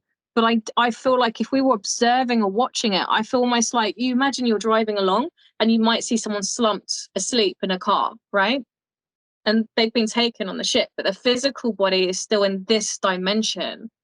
But our soul or holographic it's being projected up there. I feel that's how they're taking us. Well, that's how I was taken. And I feel like I physically, because when I woke up, I had blood. I was bleeding down below and my stomach was swollen. I looked like I was about 6 months pregnant. My belly was really big. And for about 2 weeks, I was really sore. I was in a lot of pain. And there was blood on my sheets. And it was hard when I was going to the toilet as well. When I was urinating, it was very, very painful. It felt like I had a gynecological procedure. And any females watching this will understand what I mean by that. So again, that also makes me feel like it wasn't just astral level. I mean, for all I know, maybe physically I was taken, but I don't know, obviously, because, you know, I wake up and I'm back in my bed. But again, with these encounters, they're very different to normal dreams. I'm feeling pain. I can tell you clear details. It's bright, that it's colorful, there's key detail. Yeah. So, I mean, the other interesting thing is that you talked about the doctors on board this craft. Now, there's a few people that have spoken about sightings of doctors on board craft, and they appear to be dressed as doctors or surgeons, when in fact it's more of like a disguise, and they're being referred to as screen memories. So they try and appear as familiar figures of authority, of knowledge and respect, i.e., surgeons, doctors, and things like that. But when you say get regressed or something, you actually get the true picture of who these people are, whether they're humans or greys or otherwise. And sometimes they're shown as cartoon characters. Ronnie Kinsella said he saw the Cheshire Cat from Alice in Wonderland, and he also encountered doctors who wanted to do a procedure on him as well. And we felt that they possibly were these screen memories. So I'm wondering if in your case, you know, they were dressing up as or masquerading as doctors, but they were doing other stuff. I mean, perhaps they were doing surgical stuff as well, but they were trying to look more like Earth doctors to be kind of comfortable rather than how they would typically look.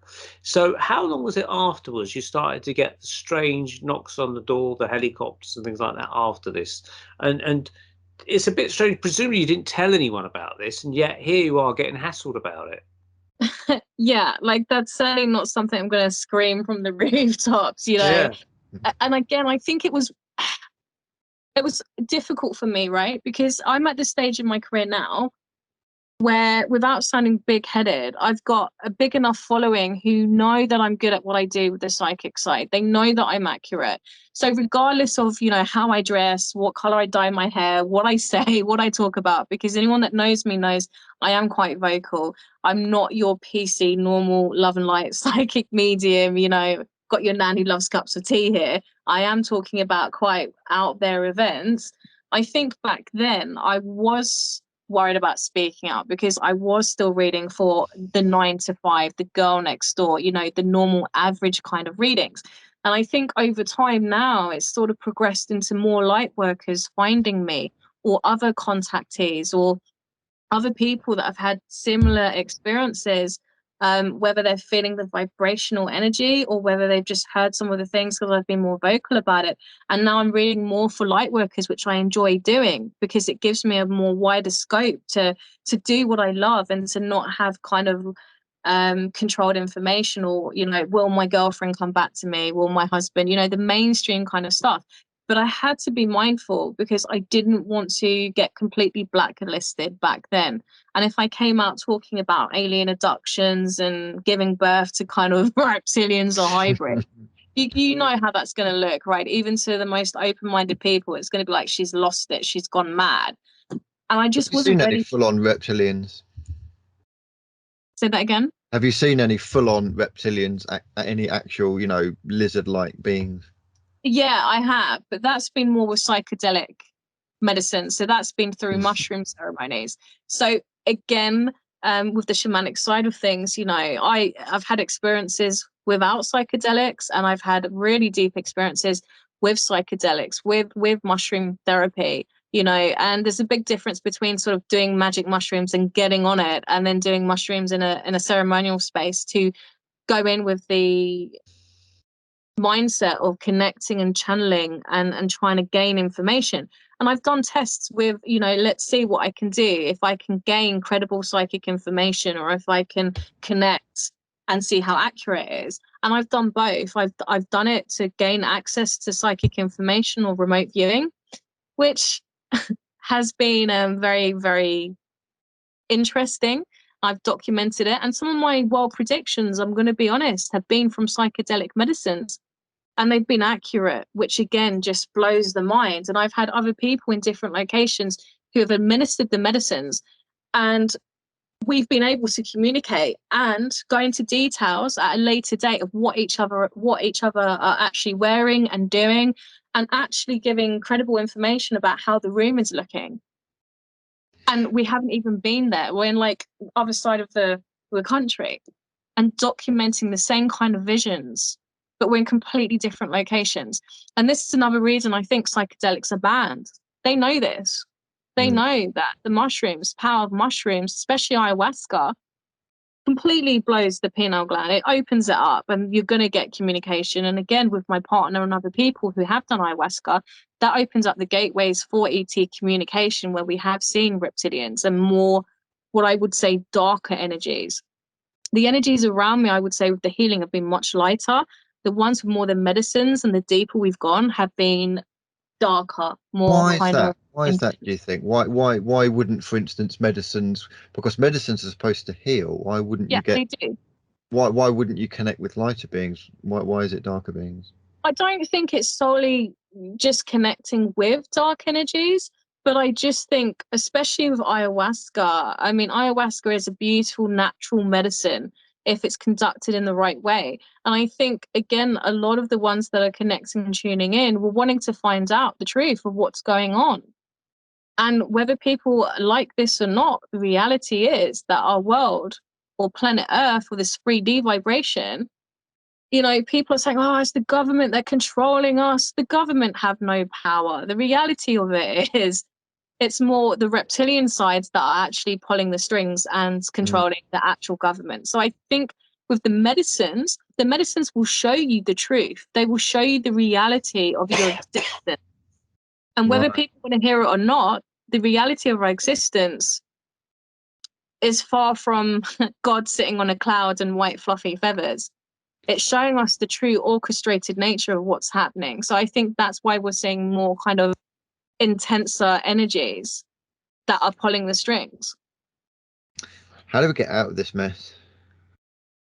I think it's learning to raise your frequency, but also to break out of the programming and not to go into a fear-based vibration. I think, again, this is something I've learned and they've taught me, and especially with like entity removal, demon attachment, things like this, they get to you.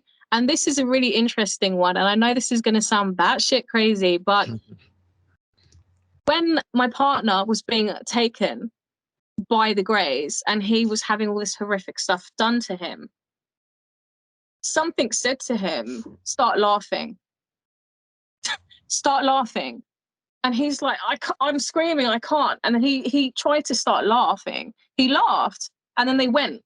And he got transmuted into a different dimension. When he came back and he told me, he basically said that he believes that it's about vibrational state, and that the Greys, the reptilians, the more darker forces, they'll feed off you in fear vibration. So this is why I think on a planetary level, with the propaganda and the fear-based stuff, they're energy harvesting. If you're in a place of fear or you're in a depression state, they can attack you. But if you're in a higher frequency, so laughing, love, they can't get to you. They can't feed off you. It's much harder. So he basically says, if you're having a bad experience, you need to try and laugh, or you need to send love, or you need to give love to these beings, because they don't match that frequency. So how do we get out of this? I think we have to just raise our frequency and not get pulled into it. I think sometimes going down the rabbit hole, this is another thing they showed me. It's like the rabbit hole is the rabbit hole.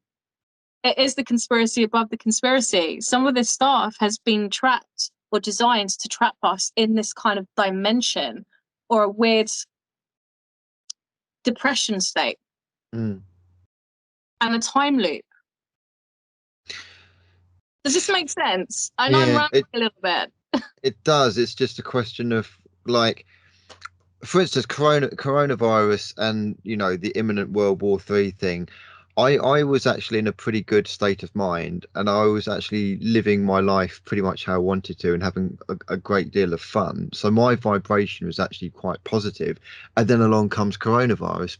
But the thing is, there's one argument that we create our own reality, and that we have to kind of manifest our own reality by being positive. But I was being positive, and yet coronavirus did come along. And then even through coronavirus, as it started to wane, as it started to kind of disappear, I was going back into a more positive state, So then along comes the whole Ukraine situation. Again, not my doing. I didn't create this. My vibration and energy didn't create this. So how can we vibrate ourselves out of this if we're not vibrating ourselves into it, really? It's a good question. I mean, there's so many different versions of us in different dimensions simultaneously, but that's quite deep and complex in itself, and that's probably for a different show. Another show in itself for that one. I think whether we like it or not, there's parts of us that we're human. we're human. We're here. We're in the 3D. We came back here, or I believe that our souls signed up for this before we came here. We might not remember it, but we made soul contracts. And I think that we've come here to aid planet Earth. And in different ways, I think that we have to go through crisis points. We have to feel this. We have to go within these emotions to be able to help and understand others. But I think it's about observing. I think the more we step out of the so-called matrix and not get pulled into it, and as Neil was saying, it's about it's like a big pantomime playing out, like a big stage of just watching all these characters play different roles. And I think it's about not getting too caught up in it, if that makes sense. Yeah. And just letting things unfold, because whether we like it or not, there is order. Believe it or not, there is balance. Some of these things have to take place. It just is how it is, unfortunately. But I think that we're here to play parts as well. Maybe that's awakening people, helping people. There's healers. And that's why there's so many different people, light workers and healers and UFO contactees, because it's about, again, spreading the knowledge and letting people know that there's so many different things happening right now. Should we delve into a little bit of the circus again? Let's just talk about Princess. Okay, so yeah, Princess was an interesting one. And once again, Andy, you happen to be around. It's you that's causing this circus. Who knows? Maybe. So I was, and correct me if I was wrong, we were at an event, weren't we, up in Epping? Was it Epping? It was at a psychic kind of tea party speed reading thing. It was Basildon, that one. Basildon. Yeah, and I had been, placed on a table to give readings, just minding my own business. It seems like a normal day of psychic readings. And in comes this woman who was insistent that she wanted to be placed on the table with me. The organizer tried to place her on a different table, but she insisted that she wanted me to be her reader and she wasn't going to get moved. So she kind of sat down and she said, I don't care how long I have to wait, but I want a reading with you. And I know that you're good. And I'm like, oh, wow. Okay, that's good to know. Have you heard about me? You're on my Facebook. And she smiled and she's like, yeah, you could say I know about you. And I was like, oh, okay. Obviously, I couldn't pay too much attention. There's like 6 other people there. So giving my readings. And I get round to her. Automatically, I feel a shift in the energy. She feels different. She's dressed differently. She's dressed very official or very, what's the word? Kind of, suit, trousers, smart jacket, looked quite official, well-to-do. And then she kind of started to twist the necklace, like almost where she wanted me to kind of see it. She was playing with it like this, making it very, very obvious. And I noticed it had the Freemason symbol on it. And again, I thought, oh, interesting, people can buy Freemason necklaces, you can get them on eBay. That doesn't really mean very much. And then I started to tune into her, and then I started to get downloads, and I was like, okay, this is quite heavy stuff. This is not normal information. So I said to her, I don't know if you want me to share this with you, and I don't know if it's going to be appropriate, especially we're doing a speed reading or a speed event. And I said, this stuff is quite heavy, so you might want to maybe come and see me privately. And she's like, no, I insist. I want you to tell everybody. I want you to tell me what you see. I'm like, are you sure? She's like, yeah. So I said, well, you work for the government and you are in an official position, aren't you? And she's like, yes, I am. And I said, okay. And I said, I see links with the USA and America, and I see that you're going to be going there soon. And she's like, yes, continue. And I said, you work for the Ministry of Defense or something? And she went, yes, you really are as good as they say. And I'm like, this is a bit weird. understandably, everybody's sitting around, like, looking at each other, umming and ahhing. They're like, who is this woman? What is going on? Is this a setup? And I'm getting uncomfortable now because I know that the energy is real and I'm trying to figure out what is going on here. This is not normal. How do you know me and what is your purpose here? But obviously I'm having to keep professional, a smile on my face and act like this is just normal. Luckily for me, it was coming up to a break. So the event organizer sort of called time, which I was relieved. And I kind of went outside to get some air and she followed me out and she stood there. And she looked at me and then she said what my birth name was, which I'm not going to say on camera. And I looked at her and she said, you do know I've come here for a reason, don't you? And I said, yeah, I've got a feeling that you're here for other pretenses than just the normal psychic reading. She said, do you know who the Eastern Star is? And I said, no, I don't know who the Eastern Star is. And she said, do you know who Masons, the Freemasons are? I went, yeah, it's a boys' club, isn't it? You know, I'm acting really calm. I'm just thinking I can't be doing with this tonight of all nights. And she's like, yeah, no, it is, but there's a female sector. Did you know about this? I said, no, I didn't. I said, do tell me more. I thought in this case, it's best to let her do the talking, right? Let's see what she wants to tell me. So she said, I don't have long. My chauffeur, my driver is waiting for me, but I've made contact with you. I know about you. I know your full name. I know your birth date. I know what you do. I know that you're a psychic. I know that you have remote viewing, and we're interested in you. Do you want to change your life? And I'm like, continue. And she's like, well, you know, I know that you're good and I know that you're enjoying what you're doing, but she's like, you do know you could do so much more than just psychic parties. She said, I have seen the stuff on Facebook that you're putting out there. And she said, so have others. And she said, look, if you want to change your life, why don't you meet with me on a different day and I'll explain everything to you. She said, do you want to understand how you do what you do? She said, do you want to work for a different organization where you can get a lot of money? And I was like, I'm just laughing at this point. I'm just like, okay, yeah, like who wouldn't, right? Just kind of like I wouldn't say playing along, but I was just like trying to be humorous. Because again, in my mind, I'm just like, is this really happening? Is this real? Like, you know, you can imagine it, right? If that's happening to you, some random event and the kind of stuff. So she gave me a card and it said princess on it. And it also had an Arabic name, Princess de Marche. And it also had the hallmark of Freemasons, the Eastern Star, with a fax and a telephone number. And she said, we do know where you live anyway. We're going to give you a couple of days to have a think about it. If you don't make contact with me, we'll find a way to make contact with you anyway. Anyway, take care. See you soon. And jumps in a car and goes off. I'm like gobsmacked. I came in and I went straight up to Andy. Do you remember this, Andy? And I said, you just won't even believe what has just happened. And you even were like, who is that woman? Like, what were you talking about? Like, who is she? And I remember telling you about this. But the really weird thing in this, I remember probably 2 weeks prior to that event, me and Andy had been out, I think we'd come back from one of your talks or something.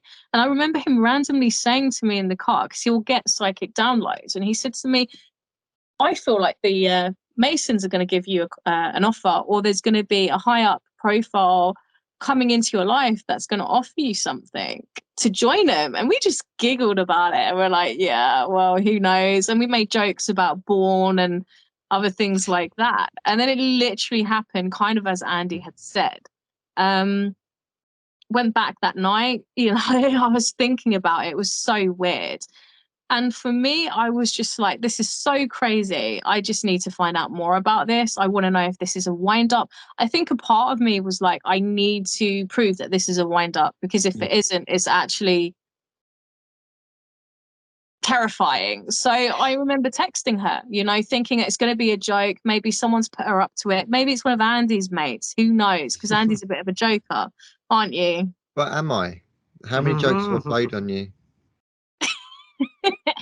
Well, I know that you've got a good sense of humor and stuff. So, you know, I'm not really, you know, it's would I go to the expense and the Well, hassle of getting someone down to like a I think coffee like shop meeting? any rational person, or the bit of rationale I have left at this point after all the circus, I'm trying to come up with a rational reasoning of how this far person is. did you go down the rabbit hole chasing Princess? Because I don't know, I can't remember what actually happened with it. Like, how far did you go with it?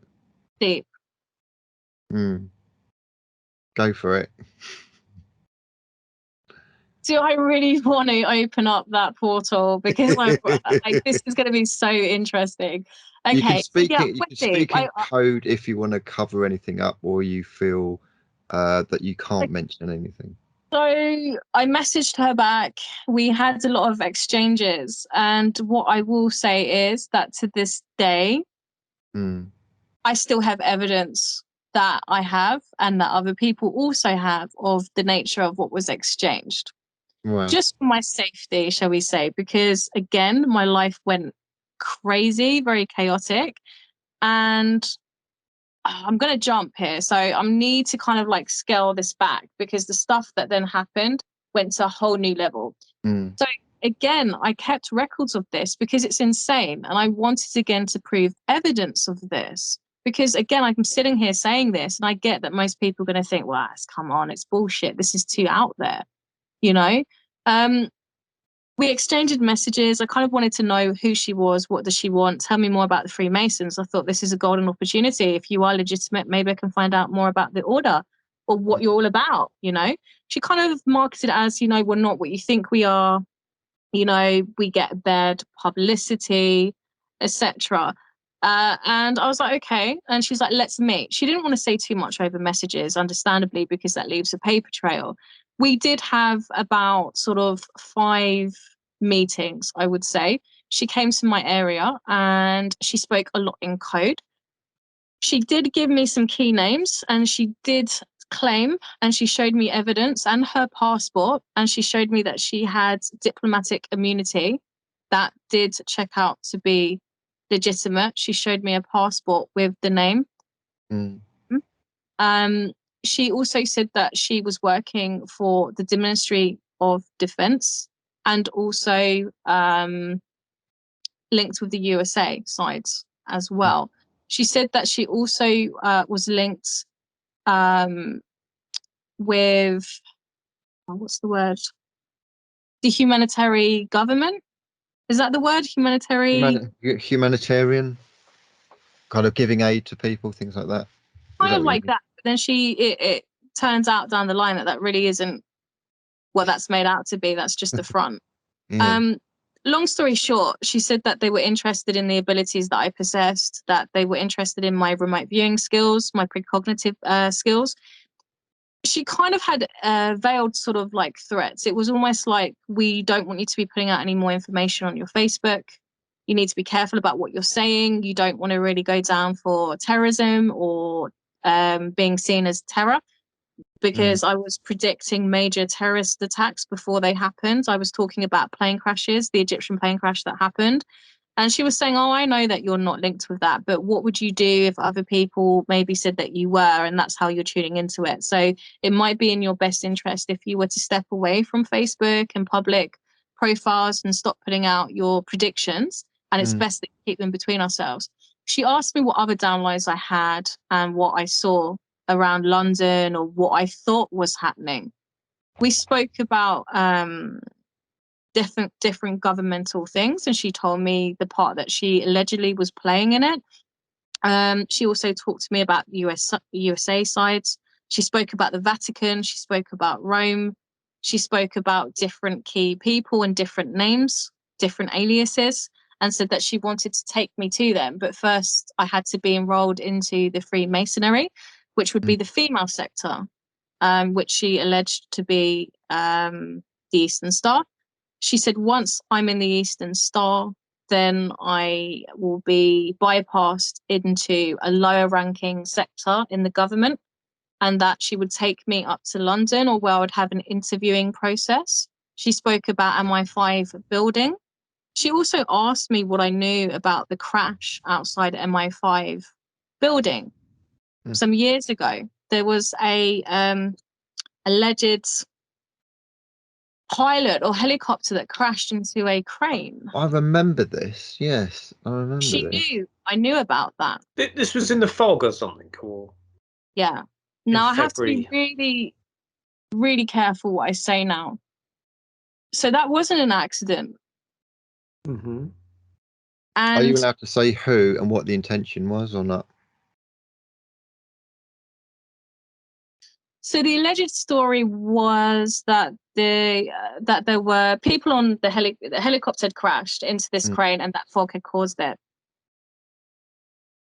The reality of it was they were chasing or trying to intervene or intercept something. It was a UFO craft that was linked. Wow. It wasn't fog. In London, of all places. It was outside the Deep in MI5. London. It was outside the MI5 buildings. So what the hell's a UFO doing outside the MI5 building? Not sure exactly, but they tried to cover it. They covered it all up, basically. And there were a lot of people killed in that, but she knew that I knew about it. And she wanted to ask me how much I knew, what I thought it was in linking with, and if I knew if it was a UFO. And I said, yeah, I do. I didn't go into a lot of detail. And obviously, I'm not going to say too much. I have to be careful in relation to that. But what I can say is it wasn't just a tragic accident.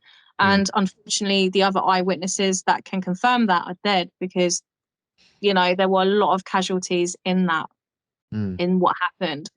So she asked me about that. She was really curious, and it really freaked me out because I hadn't told anyone about that. I'd been given downloads and visions of what actually happened, and I saw it actually transpiring and happening before it happened.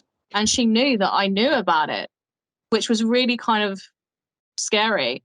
She also asked me about if I was willing to be tested and to have testing done, and that she wanted to take me to this place outside Bank, the river, and the MI5 buildings, and that she said that there's still an active sector inside there that's still operating, involving in psychic studies or remote viewing, RV.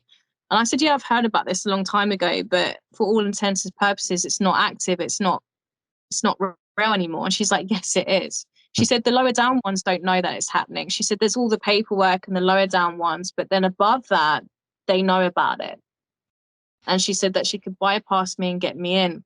She said that I would go there for a week and that I would be put under different testing. And depending on how I passed the testing, then I would be transferred to America.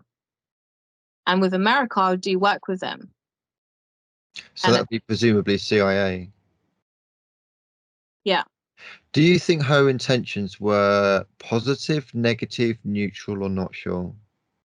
I feel like there were a lot of kind of red flags, a lot of testing. I feel like from the day one I was being tested. I was being asked a lot of information, trying to access how much I knew.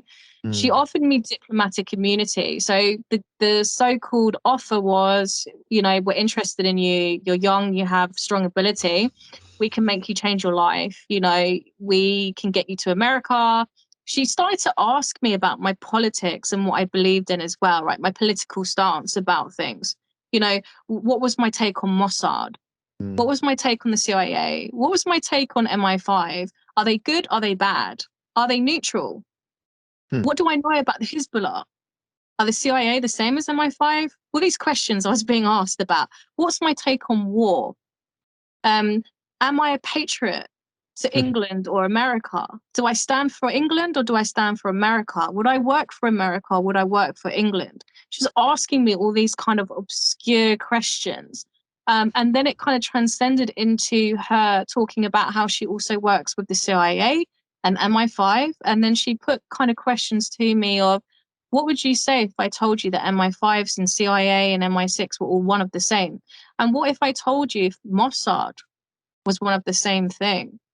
Started to get really, really deep. And I was just acting really cool, just like, okay. I just told her really, and this is the honest truth, I have no interest in politics. You know, I'm not for one or against. I stand for the truth, really, and that I have precognitive and I have abilities, but I'm not one to be swayed on either which way, you know. And I kept trying to tell her, I'm not a threat to the government. I'm not a threat to anybody. I'm not opposing for one or the other. And then she sort of went into kind of details about how, you know, war has to happen and things have to happen. And unfortunately, you know, there will be casualties as part of the nature of the beast. It's nature. And she said, you know, there will be death, but it's how it is.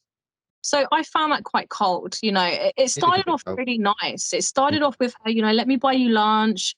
Let's have a nice little chat. And then it started to get more darker by the minute of kind of like the stuff that she was saying. And then it kind of felt a bit threatening towards the end of it. So you need to make a decision, you know, are you in, are you out? You know, she presented me with a Freemason Bible, or the book, a big giant white book of the Freemasonry side. It had like a double-headed eagle on it, and she wanted me to read that. And then ironically, again, I never knew, but almost like not a sign up, but where I fill out details and form on, you know, the Freemasonry or the Eastern Order.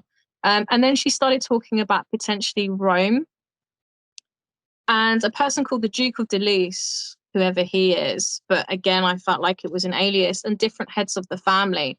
She started talking about the banking industry. She started to talk about Rothschilds and different war going on in between the different family sectors as well, and how it's all interlinked. And I was like, well, how is this linked with the UK and CIA and MI5 and Mossad and yada, yada, yada? And I feel like, again, it was almost like trying to see how much I knew or if I could handle some of the stuff. And it got really bizarre. It really got bizarre, to be honest. And she's like, I can give you diplomatic immunity underneath me. She said that if I'm ever in any trouble or any issues, to present the card that she handed me. And I said, okay, look, I need to really think about all of this, you know, because at first I thought it's a big wind up. It's a bit of a joke. But then obviously the more meetings we're having, I'm like, if this is a wind up, then yes, woman is really bored, you know, it's got a bit crazy. Long story short, I kind of felt like I was a bit out of my depth, and I kind of said, look, you know, I'm not interested. I don't really want to go any further with this. And she kind of got quite nasty, and it was almost like, well, you don't have a choice in this anymore, you know? You can either join us, or if you don't, then you're seen against us. And I'm like, well, I'm not for or against, you know, I'm independent. And she's like, yeah, but you're against us if you don't join us. And I was like, okay, then. So, sorry. Yeah, that I was just going to say that sounds on the dark side, you know, once they start making threats. And the thing is about diplomatic immunity is it's all very well saying that they'll give you it, but they can also take it away at any time. So if you're in some country and you get in trouble, they could just it got more darker, because it was almost like she started talking about missions that she wanted me to do, but they would be secret classified missions, and that only she could approve it. And I'm like, well, hang on. If you want me to do this kind of stuff and you're wanting me to trust and believe this, then I need to know. I need to have more kind of evidence, right? Because for all I know, you could be getting me to be committing some serious crimes, which could end me up in serious trouble. So which has happened. Which has the FBI have done this. There were some people who they actually clocked that the FBI was about to set them up, and so they kind of either got a third party person to kind of document things, or they evidence things themselves. And it turned out that the FBI was trying to get them to do terrorist acts. And it was only because they were quite sly to the fact that they knew that was going on that they kind of like blew the whistle on it. So yeah, it's not looking good, is it? Whoever this princess is. No, and equally, again, she started talking about kind of satanic stuff, you know, about the Vatican, about blood oaths, about blood pacts, about kind of the reality of the Vatican and what's going on behind the scenes. And again, she kept wanting me to tell her what I'm seeing. They were trying to use my visions. And again, I just started to feel really uneasy, like most people would do. And I remember you saying, Indigo, that it was very much a one-way street. It was all about what you could tell her, but she'd tell you nothing. Yeah, and then again, equally on a selfish level, I'm thinking, okay, you're making out you've got all of this stuff, so you need to now start proving this. You know, you're wanting to ask me major questions. You're wanting me to give you potential things. You know, you're making out that you could, you know, do X, Y, and Z. So you need to show me this. You've shown me a passport. You've shown me a diplomatic card. You swan around. You've got a chauffeur. You know, I'm like, I wanted to know who is pulling your strings, because it felt to me like she was just the middle person. She was, you know, lording it up, acting like some big time person. And she's probably going to hear this. And there was a lot of things that I did not tell her, which I knew because she thought that I didn't, but I did. So I knew that this Duke of Delise was pulling her strings and that she was having pressure to get me to join because he or they needed me. And if she didn't do the job, she was going to be in trouble. Do you suspect or do you know who this Prince of the Loosh or whoever this is? Do you know who he is, or do you suspect? Delise. I feel like he's been in the wings all this time. She said that he's known about me for a really long time, that she is working with him, and that he also is linked with the Italian families. He's linked with the banking industry, and that he has a lot of weight. She never showed me a photo of him, and she never gave me his real name. But I knew that she'd been sent in by him, if that makes sense. Do you get the impression he was like a mafia boss, or no? He was higher up. It wasn't mafia linking. This is something so much bigger. But what my thing was, why send me the middleman, right? I said to her, look, why has he not made contact with me? Why you? And she laughed and she said, because he knew that if he came to you, that you wouldn't speak, that he had to send me in because I would have more chance. And I told him that I'd get the job done. And I remember laughing in her face towards the end. And I said to her, well, you didn't, did you? And I said, ironically, if he had come to me, he would have probably got a better outcome than what you have. And you've completely messed up the mission or whatever you've been sent in to do. You're not very smart. And I don't like how you've handled this. And I don't like being threatened. So why don't you go and F yourself and tell the CIA, MI5, Mossad, or whoever you think you are to go F yourself, because I'm not going to work for you. And why don't you come back with somebody who knows more what they're doing, and maybe let's talk again. And I told her to F yourself. And then I walked out, and I remember her saying, you're going to regret this. And I just laughed and said, whatever. Didn't think anything more about it. And then literally about 3 months later, I got attacked. I got attacked. And then I got arrested after I basically stood up for myself.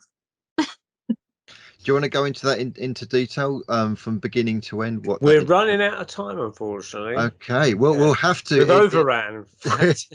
In that case, here, we'll have to continue. We'll continue this another time. We'll have to do a part 2 of this, and we'll have to keep people on tenterhooks as to what this incident was, because it's quite a big one. It's quite a serious one. And as you know, it's all been documented. And what I will say to leave everyone on a cliffhanger is that I also tried to pull the police records and the files of all of this, and half of it has gone walkabouts and been censored out. The cameras of me being, when I was actually arrested and held, basically they had to call in a different person to come to do the interview, and they went down the diplomatic register in the country because they found the card that was linked to me. And I remember saying to the police officer, listen, ring this number, because obviously she said to me, if you're ever in issues, dial the number. And I thought, well, let's find out. So they did dial the number, and then that held me. I was contained for nearly sort of 15 hours, which is a really long time. And then I remember getting released and all charges being dropped. And I said, why? Like, what's happening? Did you ring the number? And he's like, we don't wish to talk about it. You can go. And I'm like, but did it check out? And he's like, you need to go now. And I had someone else look into this who was linked with the police, and it turns out that somehow I'd been put on the register. And the reason why I'd been held for such a long time was they didn't know what I was. They didn't know my alias. It had been put down that I'd flagged on the diplomatic immunity in the country. There's only a couple of names that I put there, and they thought that I was a double agent or some sort. They didn't know what was going on, which meant they had to hold me until they could figure out. And they had to ring MI5 to see if I was working with them, which took time to get, cleared. It turns out that apparently MI5 said to them they had no idea about me. They didn't know who I was, But the weird thing is, once we pulled the record, half of it censored out, and then not giving us video access or, like the CCTV and stuff. Yeah. Maybe they had Jeffrey Epstein's cell controllers handling that one. So yeah, Right. you can see there's been a lot of circus. There has been a lot of circus. Right. Well, I'm afraid we do have to leave it there. I mean, there's obviously so much I wanted to ask, but we have run out. But it's obviously one of those conversations that can go on all night. So we will, with your permission, have you come back in a couple of months' time. We've got other guests to get through in the next few months. So maybe sometime midsummer or something like that, we can get Indigo back. So for the time being, thanks very much, Indigo Phoenix, for joining us on the Paranormal Peep Show. You've been listening to myself, Neil Geddes Ward, and Andy Chaplin, and Indigo Phoenix talking about all her experiences from birth upwards to present day, and we'll obviously continue this some other time.